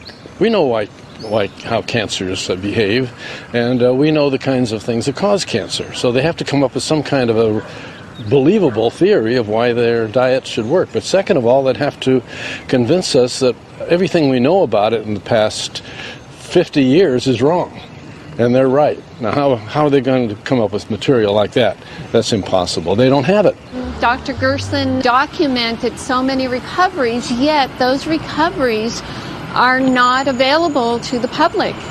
Those published articles have been published in Europe, but have not been allowed to be published in American journals. Le docteur Stephen Barrett peut être considéré comme l'équivalent moderne de Maurice Fishbane. À la tête de la revue Quackwatch, qui signifie la veille contre les charlatans, il y dénonce publiquement et depuis longtemps tous les traitements que la médecine officielle estime être des fraudes ou des arnaques sans aucune valeur. Take the Gerson therapy, for example. Gerson was a physician who claimed that he could cure cancer with diet and a number of other methods. There's absolutely no scientific evidence that he's cured anyone. I was investigated 5 times on the ME. Every time they come, I show them, here's a patient you sent home to die, cured. Other patient, you sent home to die, cured. Next patient, you sent home to die, cured. The Gerson therapy was known some 75 years ago. If doctors know there's a cure and send patients home to die, that is an atrocity worse than the Holocaust. You can make paper out of it, you can make cloth out of it, you can make cord out of it, you can make oil, you can make medicine. You can make food out of hemp seed oil. You can burn it in a lamp. You can make rope. You can make parachute cordage and tie your shoes. And the Constitution was really printed on hemp paper. For over 10,000 years, hemp was undeniably our most useful plant. Our ancestors depended on hemp's exceptionally strong fiber, cellulose-rich pulp, and highly nutritious seeds. The plant was cultivated and used throughout history for food, clothing, fuel and medicine, as well as for sails, rope, shelter, and paper. For centuries prior to about 1850, all the ships that sailed the western seas were rigged with hempen rope and sails. A 44-gun frigate took over 60 tons of hemp for rigging, including an anchor cable 25 inches in circumference. Amongst the thousands of products made from hemp, one of the most extraordinary is Henry Ford's plastic car. Built in 1941, it contained cellulose fibers derived from hemp, sisal, and wheat straw. The plastic was lighter than steel, yet could withstand 10 times the impact without denting. Popular Mechanics magazine recognized the potential bonanza for American farmers and entrepreneurs. This article heralded a machine that could process hemp quickly and cheaply for the first time in history. Il y avait toutefois un problème. À cette époque, le magnat de la presse à scandale William Randolph Hearst avait acquis des millions et des millions d'hectares d'exploitations forestières qu'il comptait utiliser pour produire du papier pour ses journaux à succès grandissant. Avec le retour du papier de chanvre, devenu moins cher que celui produit à partir des arbres grâce aux nouvelles méthodes de fabrication, son empire était voué à l'effondrement en l'espace de quelques mois. Un autre géant de l'industrie, Lamotte Dupont, était directement menacé par le chanvre. C'était le propriétaire de la société pétrochimique qui venait d'obtenir ses brevets pour créer des dizaines de fibres synthétiques à partir du pétrole. Du nylon pour les chaussettes, les brosses, les vêtements et même les pneus de voiture, puis l'orlon, le dacron, les éponges synthétiques, le cellophane et toute la gamme de produits qui, sur le marché, allaient supplanter leurs concurrents fabriqués à partir du chanvre. Outre le risque de perdre des millions de dollars, Hearst et Dupont partageaient un autre point commun.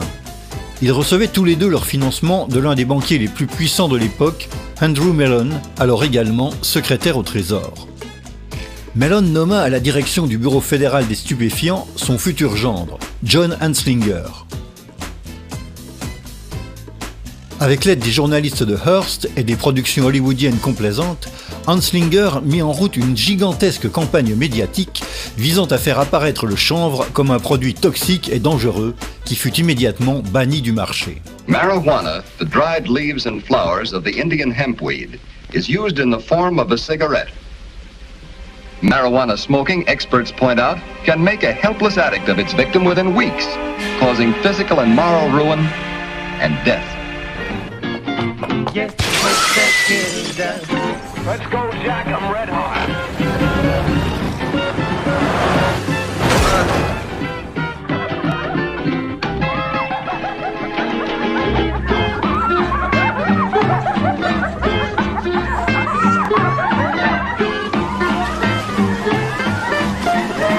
Should you ever be confronted with the temptation of taking that first puff of a marijuana cigarette, don't do it. À la fin de cette puissante campagne anti-drogue, une nouvelle loi fut présentée au Parlement interdisant l'usage de la marijuana. Bien que le composant psychotrope du chanvre, le THC, se trouve uniquement dans les fleurs et ses feuilles, Anslinger parvint à faire interdire la culture totale de la plante dans tous les États-Unis. En effet, la plupart des sénateurs et députés qui approuvèrent la loi ne savaient même pas que la marijuana et le chanvre étaient la même chose. Without any public debate, scientific inquiry, or political objection, the Marijuana Tax Act was signed into law by President Roosevelt. La guerre contre le chanvre était officiellement déclarée. Elle mena à des dizaines d'arrestations retentissantes que Hearst s'empressa personnellement de rendre publiques dans toute la nation. Après la guerre, les États-Unis commencèrent à faire pression sur tous les pays encore producteurs de chanvre. Et à la fin des années 50, ils étaient parvenus à rendre la plante illégale pratiquement dans le monde entier. Ce fut sans aucun doute un immense cadeau fait à l'industrie du papier et du secteur pétrochimique. Mais cela nous offrit également le désastre écologique auquel nous assistons aujourd'hui. Pollution atmosphérique, chimique et environnementale, déforestation sauvage, extinction des espèces animales, augmentation du réchauffement climatique. Virtually everything now made from trees and petroleum could instead be made from hemp. Not another single tree would ever have to be cut down to make paper. Clean-burning fuel would now be made from the biomass of the abundant hemp plant.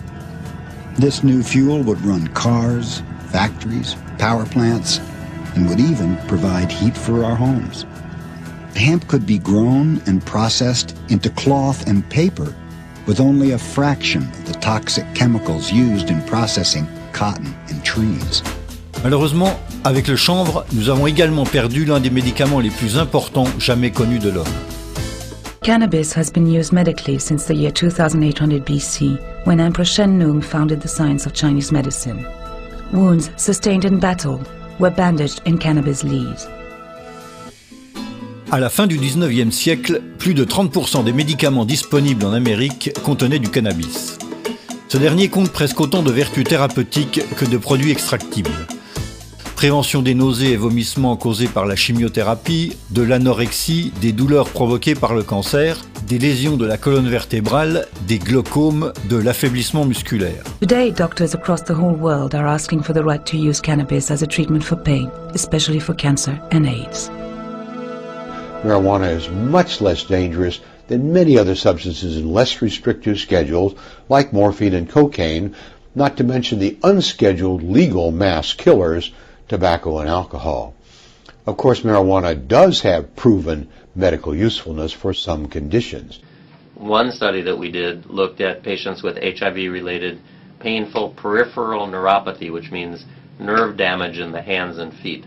Very difficult problem. Non-steroidal anti-inflammatories don't help, opioids don't help, acupuncture doesn't really help. So we gave people cannabis and we saw that it helped. And from our pilot study where everybody smoked real cannabis, we then decided to do a placebo-controlled trial. And we demonstrated quite successfully that cannabis reduced peripheral neuropathy pain compared to placebo. Despite its undeniable potential as the natural, renewable alternative to a synthetic world, the hemp plant, by federal law, still cannot be cultivated in the United States. Despite increasing public and scientific support, the medical use of marijuana still remains illegal. This is the reality of America's war on a plant. En attendant, certaines personnes ont décidé sans plus attendre de prendre leur santé en main. My name is Rick Simpson. I live at 344 Little Forks Road, just outside of Macan, Nova Scotia. I'm here to tell you about the most medicinal plant known to man, hemp. Depuis de nombreuses années, Rick Simpson produit et fournit aux malades de sa région une huile médicinale extraite du chanvre. Simpson produit cette huile sur son terrain avec un processus complexe qu'il a mis au point au fil des ans.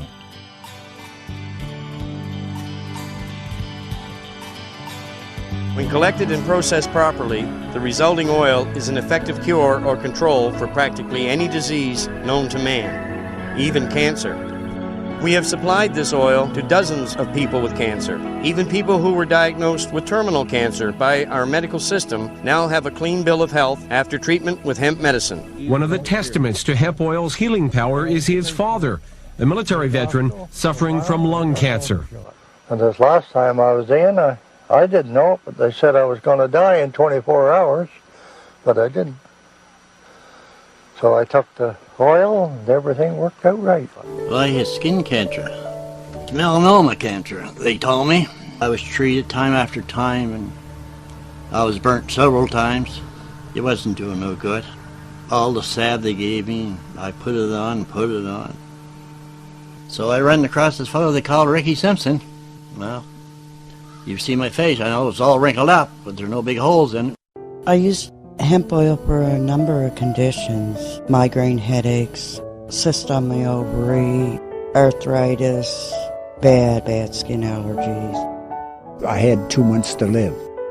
I was cashing in. I didn't care then. And got a hold of Rick, and Rick explained how this stuff works.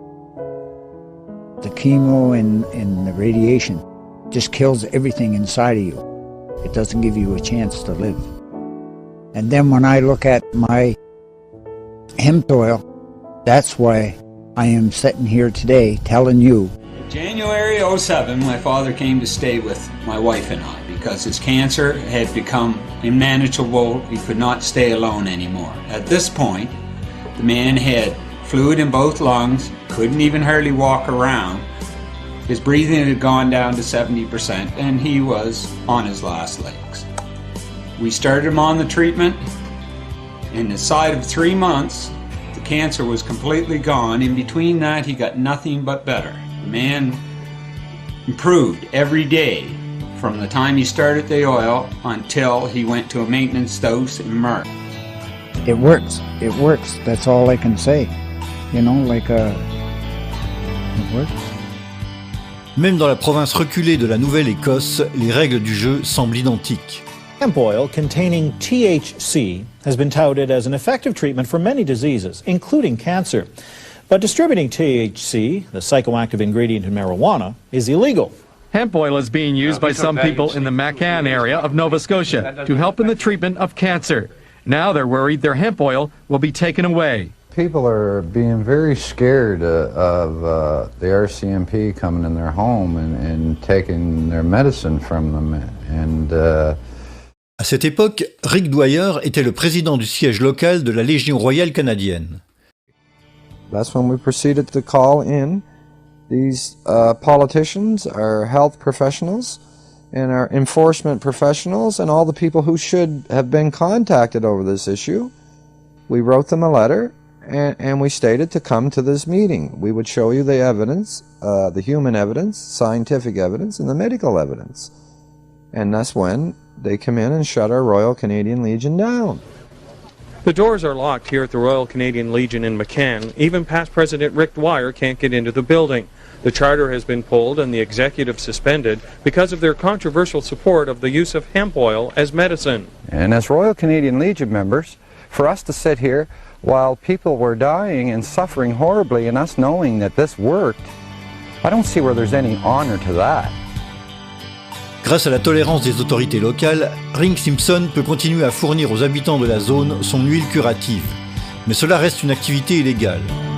Entre-temps, aucune autorité officielle ni aucun médecin privé ne s'est avancé pour en savoir plus sur les qualités curatives de l'huile produite par Rick Simpson.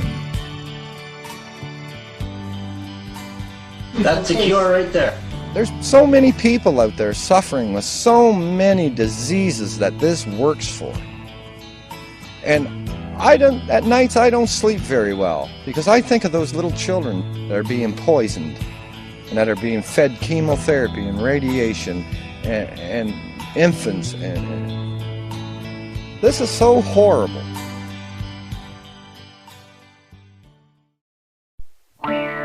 Vers la fin des années 30, le docteur Wilhelm Reich, un scientifique autrichien immigré aux États-Unis, déclara avoir découvert une forme d'énergie appelée orgone, qui n'était ni de nature électrique ni de nature magnétique. Il s'agissait d'une espèce d'énergie vitale, selon Reich, répandue dans l'univers, qui interagirait avec tous les êtres vivants. Cette forme d'énergie avait déjà été envisagée par Sigmund Freud, dont Reich fut l'élève, sans qu'il n'eût toutefois réussi à en démontrer l'existence. En revanche, Reich parvint à construire des accumulateurs spéciaux basés sur un principe d'attraction et de répulsion entre des métaux et des matériaux organiques, en mesure d'extraire cette énergie directement de l'atmosphère terrestre. Here, Reich demonstrates a small motor being propelled by orgone energy from the body. And here, motor power is provided by orgone energy harnessed from the atmosphere. In 1953, during a long drought that threatened the Maine blueberry crop, several farmers offered to pay Reich if he could bring rain to the parched region. The Weather Bureau had forecast no rain for several days when Reich began his cloud-busting operations. 10 hours later, a light rain began to fall. Over the next few days, close to 2 inches fell. The blueberry crop was saved. Le dit cloudbuster fonctionne selon un principe très précis. Water, which strongly attracts and absorbs orgone, draws the atmospheric energy through the pipes. This movement of orgone from a lower to a higher energy system was used by Reich to create clouds and to dissipate them. Différents scientifiques ont par la suite reconnu la validité de la méthode de Reich, qui après sa première expérience avait réussi à reproduire le phénomène avec succès au moins une centaine de fois. Mais les découvertes de Reich ne se limitèrent pas aux questions atmosphériques. Reich discovered that under certain conditions, certain substances such as grass, blood, sand, charcoal, and foodstuffs disintegrate into pulsating vesicles that exhibit a bluish color. He called these vesicles bions. He also found that certain bions revealed a strong radiation phenomenon, seen here as a white field around the organism, and that these bions could kill bacteria and cancer cells. Reich avait construit des accumulateurs spéciaux d'énergie orgone dans lesquels le patient s'installait pour un certain temps, amorçant ainsi une destruction progressive des cellules cancérigènes. Over a period of time, the patients showed marked improvement, relief of pain, healthier blood condition, weight gain, and the shrinkage and elimination of tumors. La nouvelle des premiers succès attira bientôt l'attention de la FDA, qui intervint pour bloquer les opérations et déclencha une guerre totale contre Reich. Accusé d'être communiste, catalogué de toutes parts comme un charlatan, Reich fut poursuivi par la FDA pour avoir annoncé la découverte d'une énergie qui, selon elle, n'existait pas. Mais Reich refusa de comparaître au tribunal, soutenant, comme il l'expliqua dans une lettre au juge, que les questions scientifiques ne pouvaient pas être résolues devant la loi, mais devaient être abordées dans le cadre d'un débat sain et ouvert par la communauté scientifique. Pour toute réponse, le juge ordonna le retrait de tous ses livres et la destruction de tous les travaux scientifiques relatifs à l'orgone. Malgré toutes ces difficultés, Reich continua à diffuser ses théories, attirant de plus en plus d'étudiants dans son nouvel institut scientifique. Les persécutions à son encontre continuèrent, et en mai 1956, Wilhelm Reich fut brusquement arrêté pour une banale infraction de transport commise par l'un de ses assistants et fut condamné à 2 ans de prison. Il mourut d'une crise cardiaque au bout de 8 mois d'incarcération, seul dans sa cellule. Cependant, sa famille ne crut jamais à cette version des faits et soupçonna toujours la mort de Reich par empoisonnement. Tous les projets, les instruments, la documentation et les équipements de Reich furent saisis et détruits. Tous ses livres furent brûlés sous la supervision directe de la FDA et toute référence à l'énergie orgone fut effacée pour toujours des pages de l'histoire.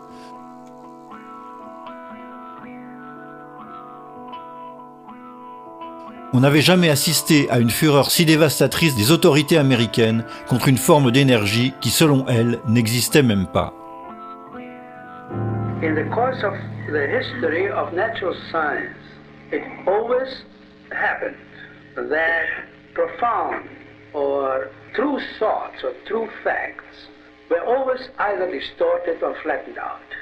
The danger, especially of distortion, is particularly great in the case of orgonomy.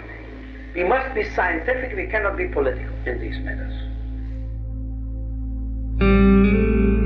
Dans les années 70, le docteur Ernest Krebs Jr. reprit et développa la théorie trophoblastique du cancer, d'abord proposée par le docteur John Beard au début du siècle dernier, puis soutenue par son père, Ernest Krebs, dans les années 50. Selon Krebs, la vitamine B17 que l'on trouve dans les noyaux d'abricots et d'autres fruits similaires est capable de combattre efficacement de nombreux types de cancers, parmi lesquels les cancers du sein, du poumon, du côlon et de la prostate. La vitamine B17, également connue sous le nom de laétryl, est l'un des remèdes naturels les plus répandus contre le cancer depuis plus de 50 ans. Au fil du temps, il a reçu le soutien de très nombreux professionnels et oncologues des 4 coins du monde. En Italie, ce fut le professeur Guidetti de l'université de Turin qui défendit les vertus anticancéreuses du laétryl, après avoir mené une expérimentation clinique qui donna des résultats très encourageants. Dr. Dean Burke, head of the cytochemistry section of the National Cancer Institute, has reported that in a series of tests on animal tissue, the B17 had no effect on normal cells, but released so much cyanide and benzaldehyde when it came in contact with cancer cells that not one of them could survive.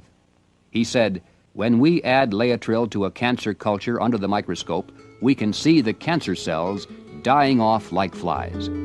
Il apparaît qu'à l'hôpital Sloan Kettering, le célèbre centre de recherche new-yorkais sur le cancer, on connaît aussi et depuis longtemps les propriétés thérapeutiques du Laetrile. C'est le docteur Kanematsu Sugiura, l'un des oncologues mondiaux les plus renommés de l'époque, qui le révéla dans une interview publiée en 1977. La nouvelle se répandit très vite et l'hôpital Sloan Kettering commença à faire pression sur Sugiura pour qu'il revienne sur ses déclarations. Mais Sugiura refusa de se rétracter, obligeant le Sloan Kettering à nier officiellement les vertus thérapeutiques du Laetrile. Par la suite, le Sloan Kettering fut accusé par plusieurs sources d'avoir falsifié les données de la recherche afin de nier les vertus anticancéreuses du Laetrile. John Richardson, MD, who's now deceased, had a cancer clinic, a very thriving cancer clinic up in the San Francisco area in the 70s. When he met Dr. Ernst T. Krebs Jr., had many conferences with him, became familiar with the theory, the science behind it, and began to cautiously use it in his practice. He was losing most of his patients that he was treating with cancer. He went from that to a high success rate almost overnight by using this substance. And so he became very enthusiastic about it. The word got around. His patients were very happy, of course, and they told their friends. It wasn't very long before people were coming from all over the United States, and in some cases even from Europe, to be treated at the Richardson Clinic. Then he got into trouble with the medical authorities. The hospital administration contacted him and said, "You have to stop using this material because it is not approved by the FDA." And he said, "Yeah, I know it's not approved, but it works." They said, "We don't care whether it works or not. It is not an approved substance and you're in violation of the law." Les organismes médicaux officiels ne reconnurent jamais l'efficacité thérapeutique du Laetrile et la FDA le mit dans la liste des substances toxiques, empêchant ainsi sa commercialisation aux États-Unis.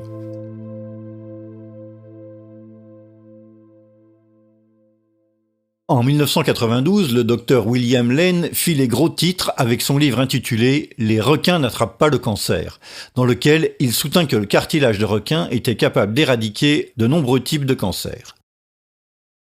Comme on le sait, pour pouvoir croître au-delà d'une certaine taille, les tumeurs ont besoin de construire leur propre système de vascularisation appelé angiogénèse, sans lequel elles sont condamnées à mourir par manque d'oxygène. Le docteur Lane avait découvert que le cartilage de requin possédait une caractéristique anti-angiogénique particulière qui lui permettait d'envelopper et d'étouffer les tumeurs, les empêchant de développer de nouveaux vaisseaux nécessaires à leur croissance. De surcroît, plusieurs recherches médicales ont confirmé officiellement les vertus anti-angiogéniques du cartilage de requin. Pourtant, le cartilage de requin n'est pas pris en considération pour soigner le cancer, bien que les entreprises pharmaceutiques mènent une course effrénée pour être la première à breveter un composant chimique qui imite ses caractéristiques anti-angiogéniques. Ou alors, elles essaient de découvrir un extrait du cartilage naturel pourvu des mêmes caractéristiques, mais qui pourrait être breveté. They are interested in finding something, perhaps within something in nature, if they can find some subcomponent that they can extract and then make it a man-made chemical that works the same way, then they can patent that, then they're interested, but not if it comes from nature. Un autre remède naturel contre le cancer, utilisé surtout en Europe, est le gui, une plante semi-parasite qui se trouve sur les chênes et d'autres espèces d'arbres. Plusieurs médicaments sont produits à partir du gui, tels que l'Iscador, dont l'efficacité contre le cancer est connue depuis de très nombreuses années. I think it deserves some merit because it's nothing new. It's not a fad. It's been around a long time. It's been used for over 70, 80 years. Le scientifique et philosophe autrichien Rudolf Steiner, fondateur de la médecine anthroposophique, indiquait déjà l'usage du gui contre le cancer dans les années 20. Mais la plante de gui est considérée comme sacrée depuis le temps des Celtes qui l'utilisaient comme médecine universelle. Le malade du cancer qui ingère du gui enregistre une augmentation immédiate des macrophages dans le sang, presque toujours suivie par une régression de la maladie. We do know that it has immune stimulatory properties, like if you measure cytokines, you can see them actually go up with using mistletoe. There's components in mistletoe that are actually cytotoxic, meaning it actually can kill cancer cells or it can put them to sleep. Dans les cliniques steineriennes, l'iscador est intégré dans un traitement contre le cancer bien plus vaste qui s'étend aux aspects émotionnels, psychologiques et spirituels de l'être humain. Aux États-Unis, en revanche, le traitement à base de gui est quasiment inconnu. Le système de santé britannique, quant à lui, a tenu à en nier les vertus thérapeutiques en utilisant pour le coup la formule classique de l'efficacité non prouvée. CT has reviewed the evidence relating to mistletoe in the management of breast cancer, and we have found, and I'm one of the people that's looked at the evidence, we've found that there's no convincing supporting evidence. Récemment, l'actrice et écrivaine américaine Susan Somers a annoncé avoir été guérie du cancer du sein grâce à l'iscador. You mentioned cancer. Back in 2001, you, on this program, announced that you had been battling cancer. Most people would just go to the doctor and get chemo. You went a different route. How are you now? Well, I just had my killer cells tested, naturally. That's your immune system. And I've been injecting that Iscador now for 8 years. So I haven't had a cold, I haven't had anything. You don't have cancer? I don't have cancer anymore. On pourrait continuer ainsi pendant des heures à faire l'inventaire des cas historiques dans lesquels un traitement potentiel contre le cancer est tombé dans l'oubli. Du soin à base de vitamine C du lauréat du prix Nobel Linus Pauling, au crébiosène du Dr Ivy, des soins moléculaires avec le microscope du Dr Riffet, aux toxines du Dr Coley, la dynamique est toujours restée plus ou moins la même. Les médecins sont mis à l'index, catalogués comme charlatans, ignorés ou persécutés sans que leur traitement ne soit jamais soumis à une expérimentation scientifique sérieuse. La dernière personne en date à avoir proposé un remède naturel contre le cancer est le docteur Tullio Simoncini. Tullio Simoncini est un oncologue italien plongé depuis de nombreuses années au cœur d'une forte polémique, car il soutient l'hypothèse selon laquelle la cause du cancer ne serait pas d'ordre génétique, mais serait provoquée par l'agression d'un champignon appelé Candida albicans. Sur la base de cette hypothèse, Simoncini propose de soigner le cancer avec du bicarbonate de soude, et les résultats qu'il a obtenus jusqu'à aujourd'hui semblent très encourageants. What is a fungus? In other words, how do we get this fungus inside our body, or this yeast inside our body? Where do you think all of this starts after your years of research? There is an endemy, a big epidemic pollution, because the fungus is undervalued. But it is undervalued because it is not understood. Le docteur Simoncini a senti le besoin de remettre en cause tout le paradigme du cancer depuis les premiers jours de ses études en oncologie. Son attention fut attirée par le fait qu'en comparant des dizaines d'organes complètement différents les uns des autres, toutes les tumeurs se comportaient de la même manière. Il se mit ainsi à la recherche d'un dénominateur commun qui expliquerait la coloration blanchâtre présente dans la grande majorité des tumeurs examinées. These tumor specimens show the devastating impact the disease can have on the body. This is a liver riddled with cancer. The whitish bubbles are all tumors.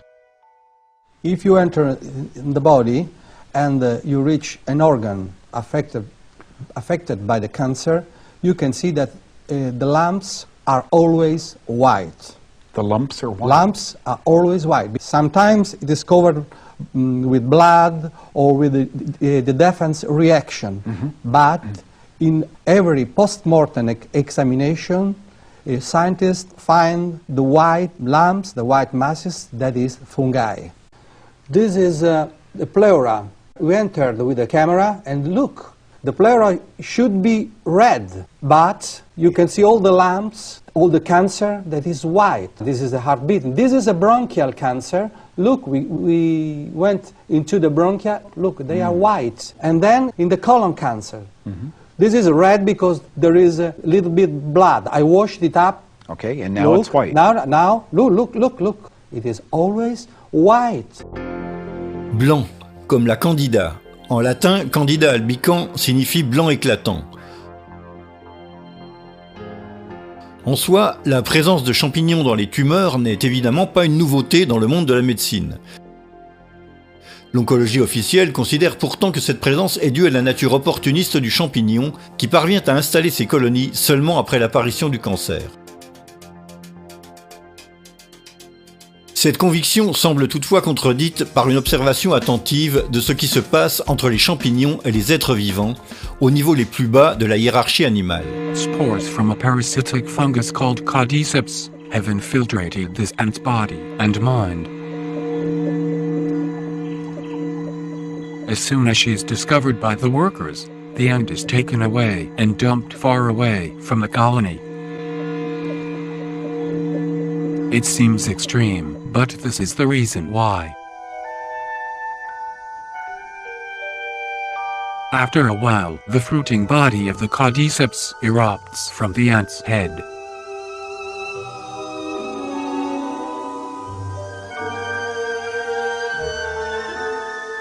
It can take 3 weeks to grow, and when finished, the deadly spores will burst from its tip. Then, any ant in the vicinity will be in serious risk of death.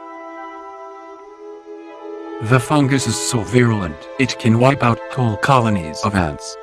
And it's not just ants that fall victims to this killer. Dans ce cas, c'est le champignon qui a causé la mort de la fourmi après avoir envahi son organisme, et non pas la mort de la fourmi qui a ensuite provoqué l'apparition du champignon.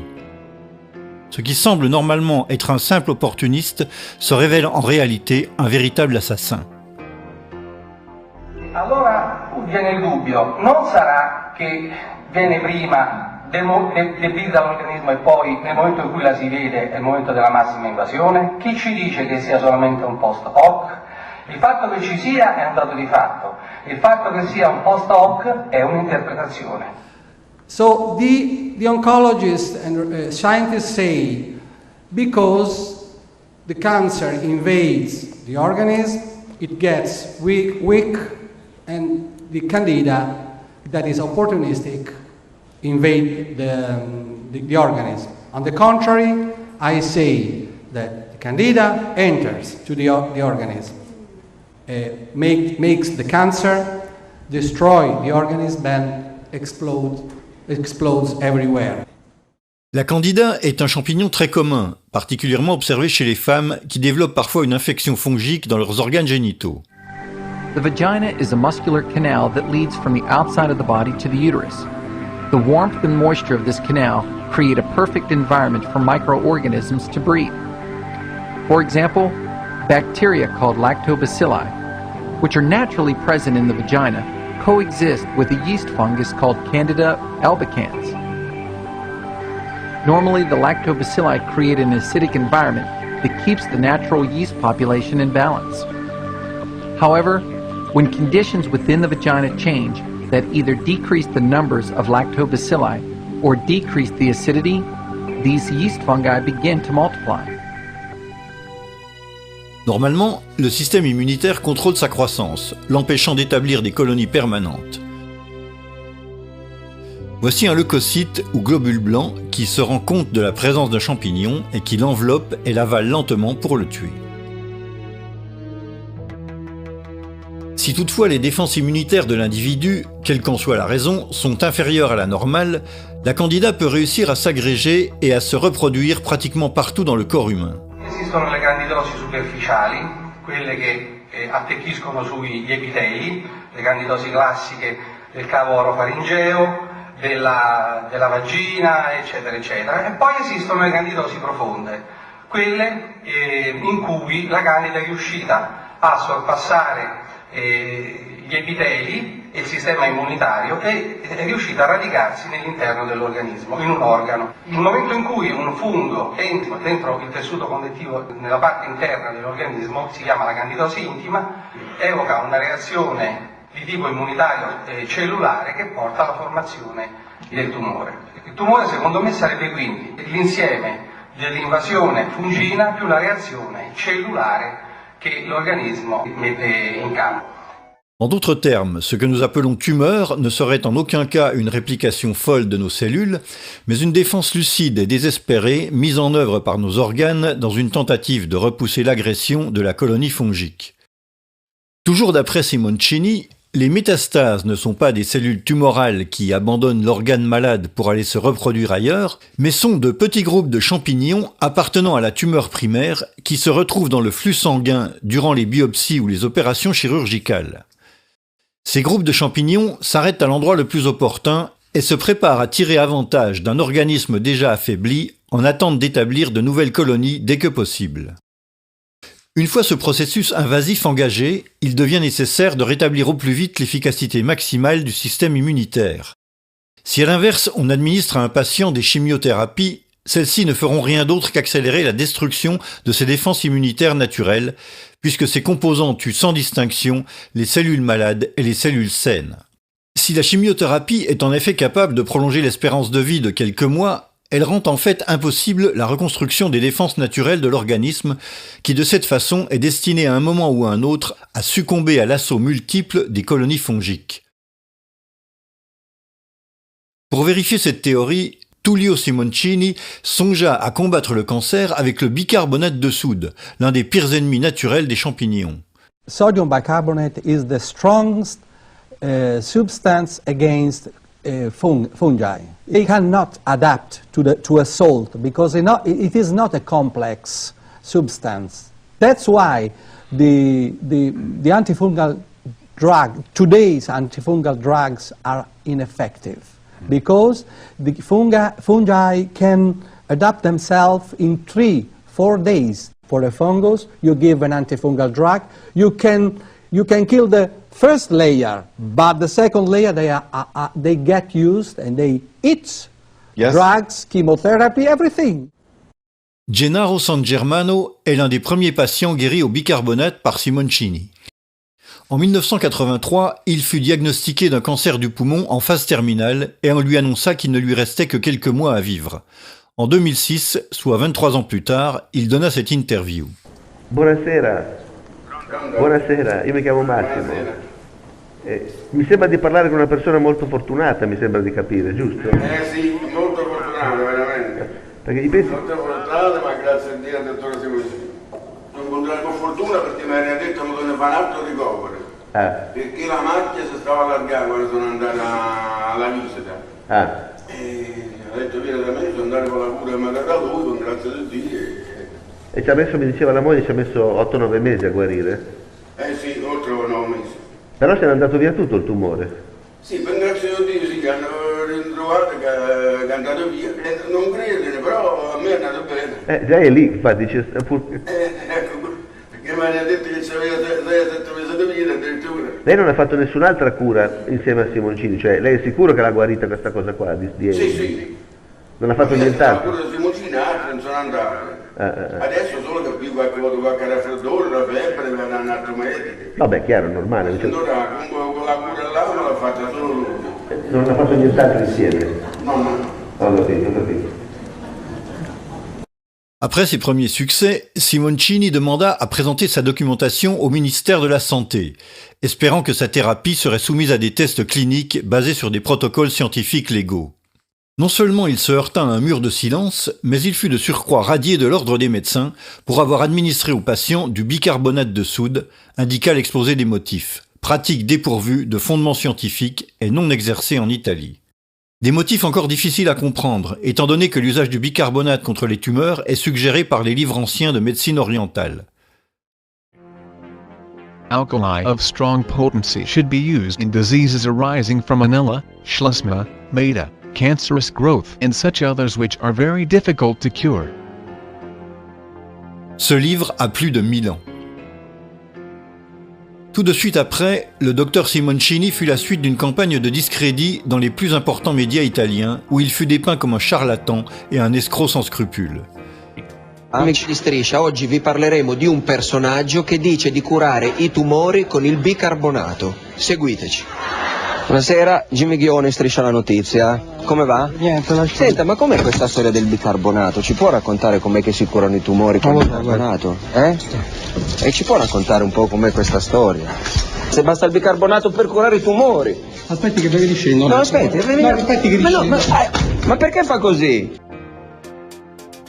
Par la suite, Simoncini se trouva accusé de la mort de plusieurs patients qui avaient suivi sa thérapie et fut condamné pour l'un des cas à 3 ans pour homicide involontaire.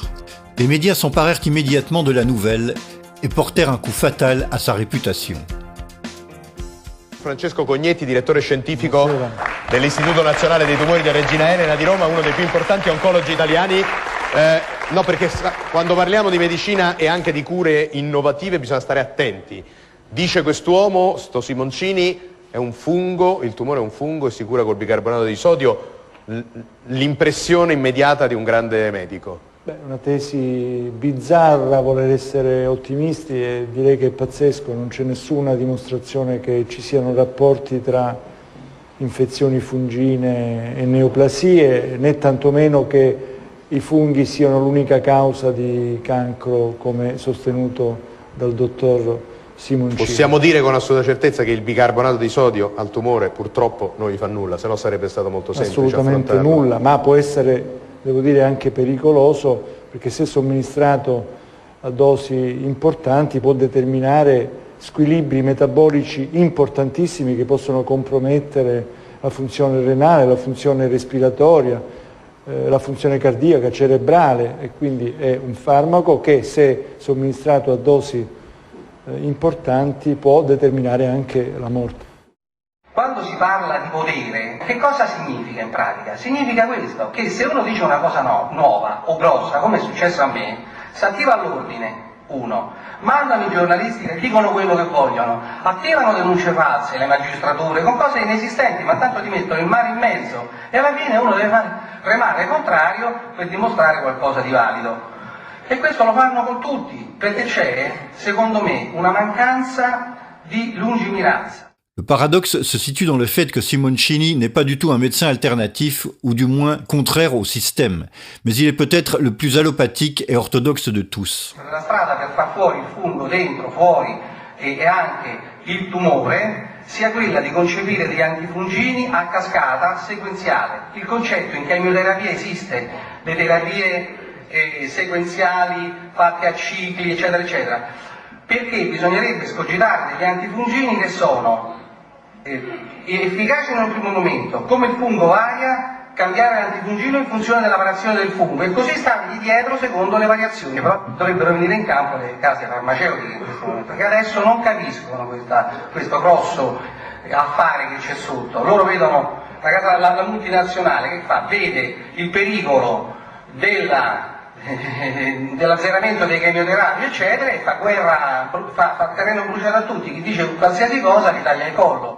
Malgré ses innombrables difficultés, Tullio Simoncini n'a jamais cessé de se battre pour promouvoir sa théorie, présentant ses témoignages lors de conférences dans le monde entier. Entre-temps, il mit au point différentes techniques d'utilisation de cathéters spéciaux qui permettent d'administrer le bicarbonate directement autour de la tumeur, obtenant ainsi une efficacité maximale pour une dose nécessaire minimale. Sodium bicarbonate is effective if you can put in contact the sodium bicarbonate with the cancer. So, if you want to reach the prostate cancer, you have to locate before a catheter in the potenda artery that reaches the prostate. Then you can administer through a port cat connected to the catheter the sodium bicarbonate directly to the prostate. This is John Blankenship in Houston, Texas.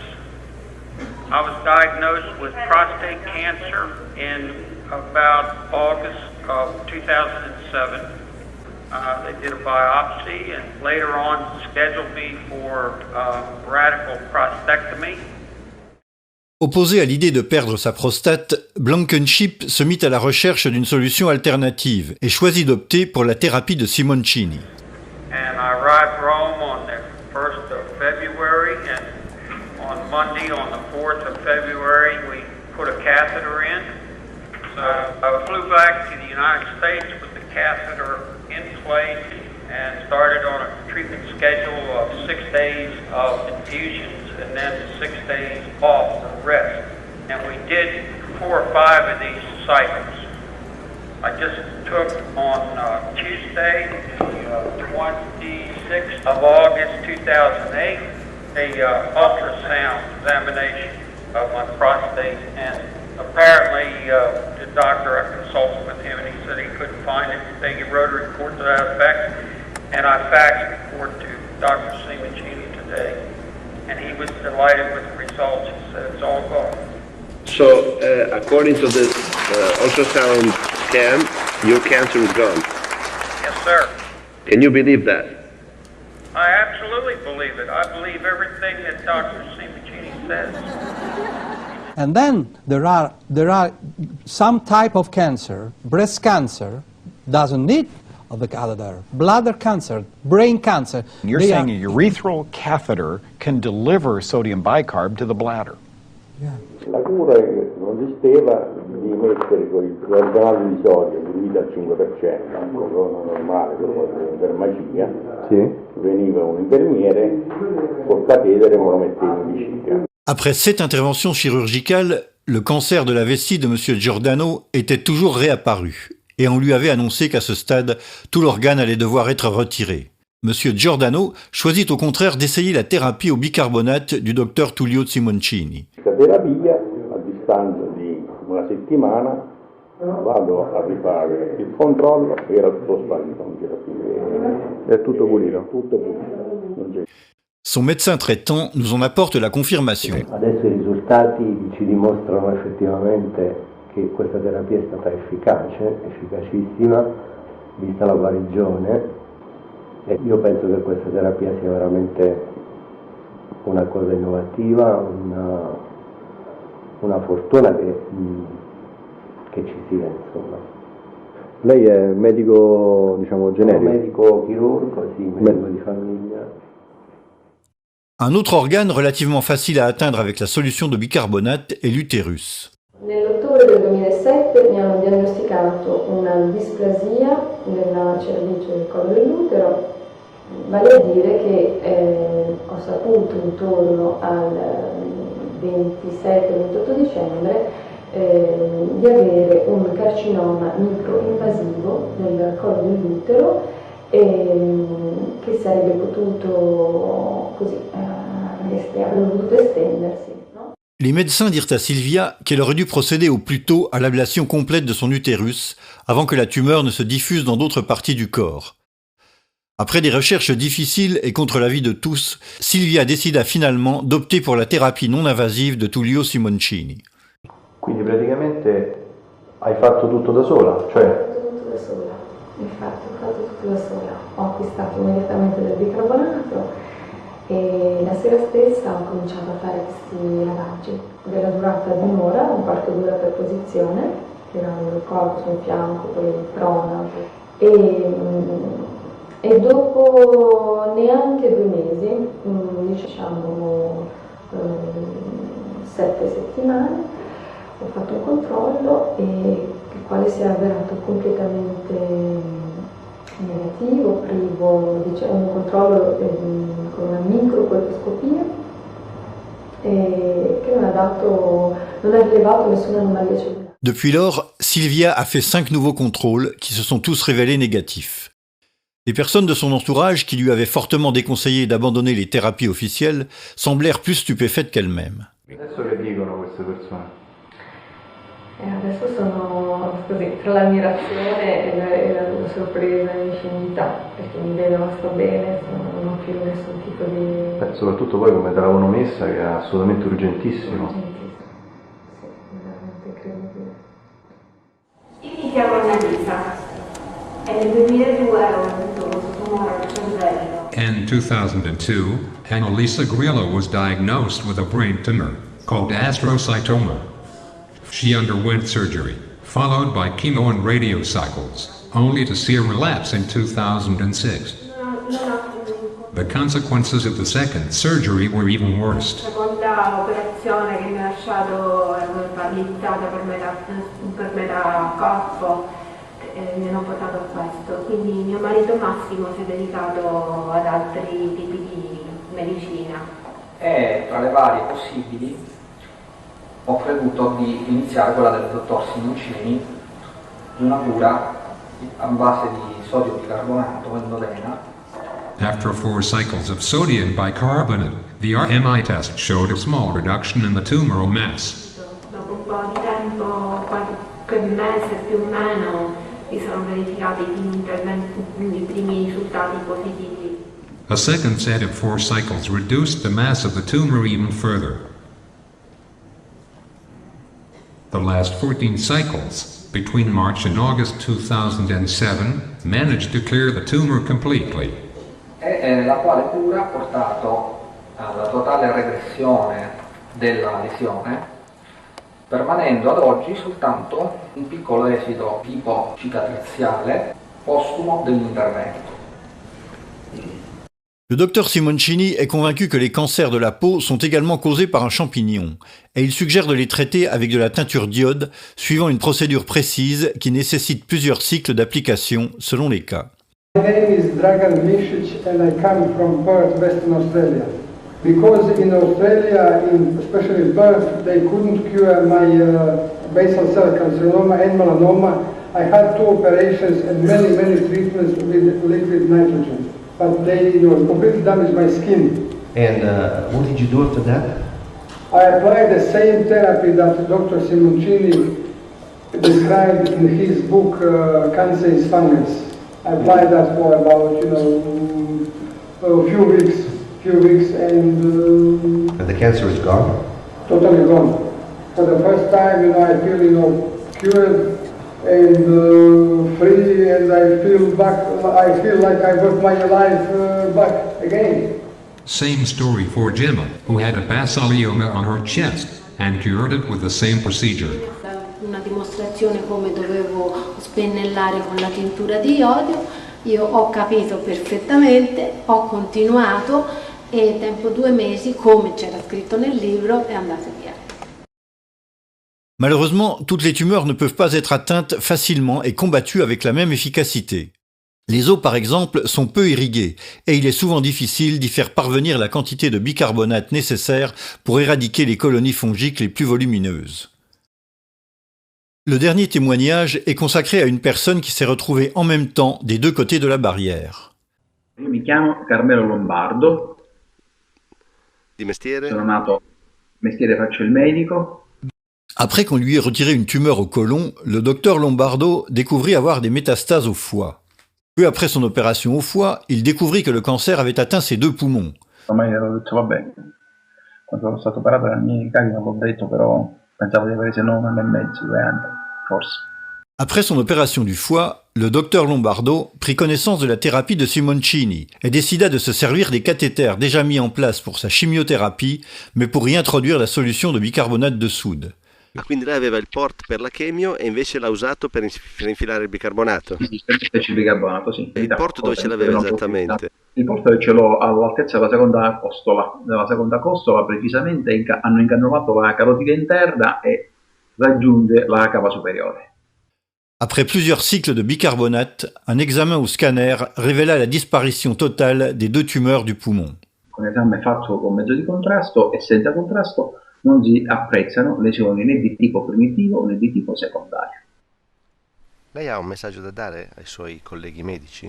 Di qualcosa? Ai colleghi medici sicuramente, io dico una frase che dico sempre: la verità a volte è davanti alla punta del nostro naso, ma è talmente vicina che non riusciamo a metterla a fuoco, quindi a vederla.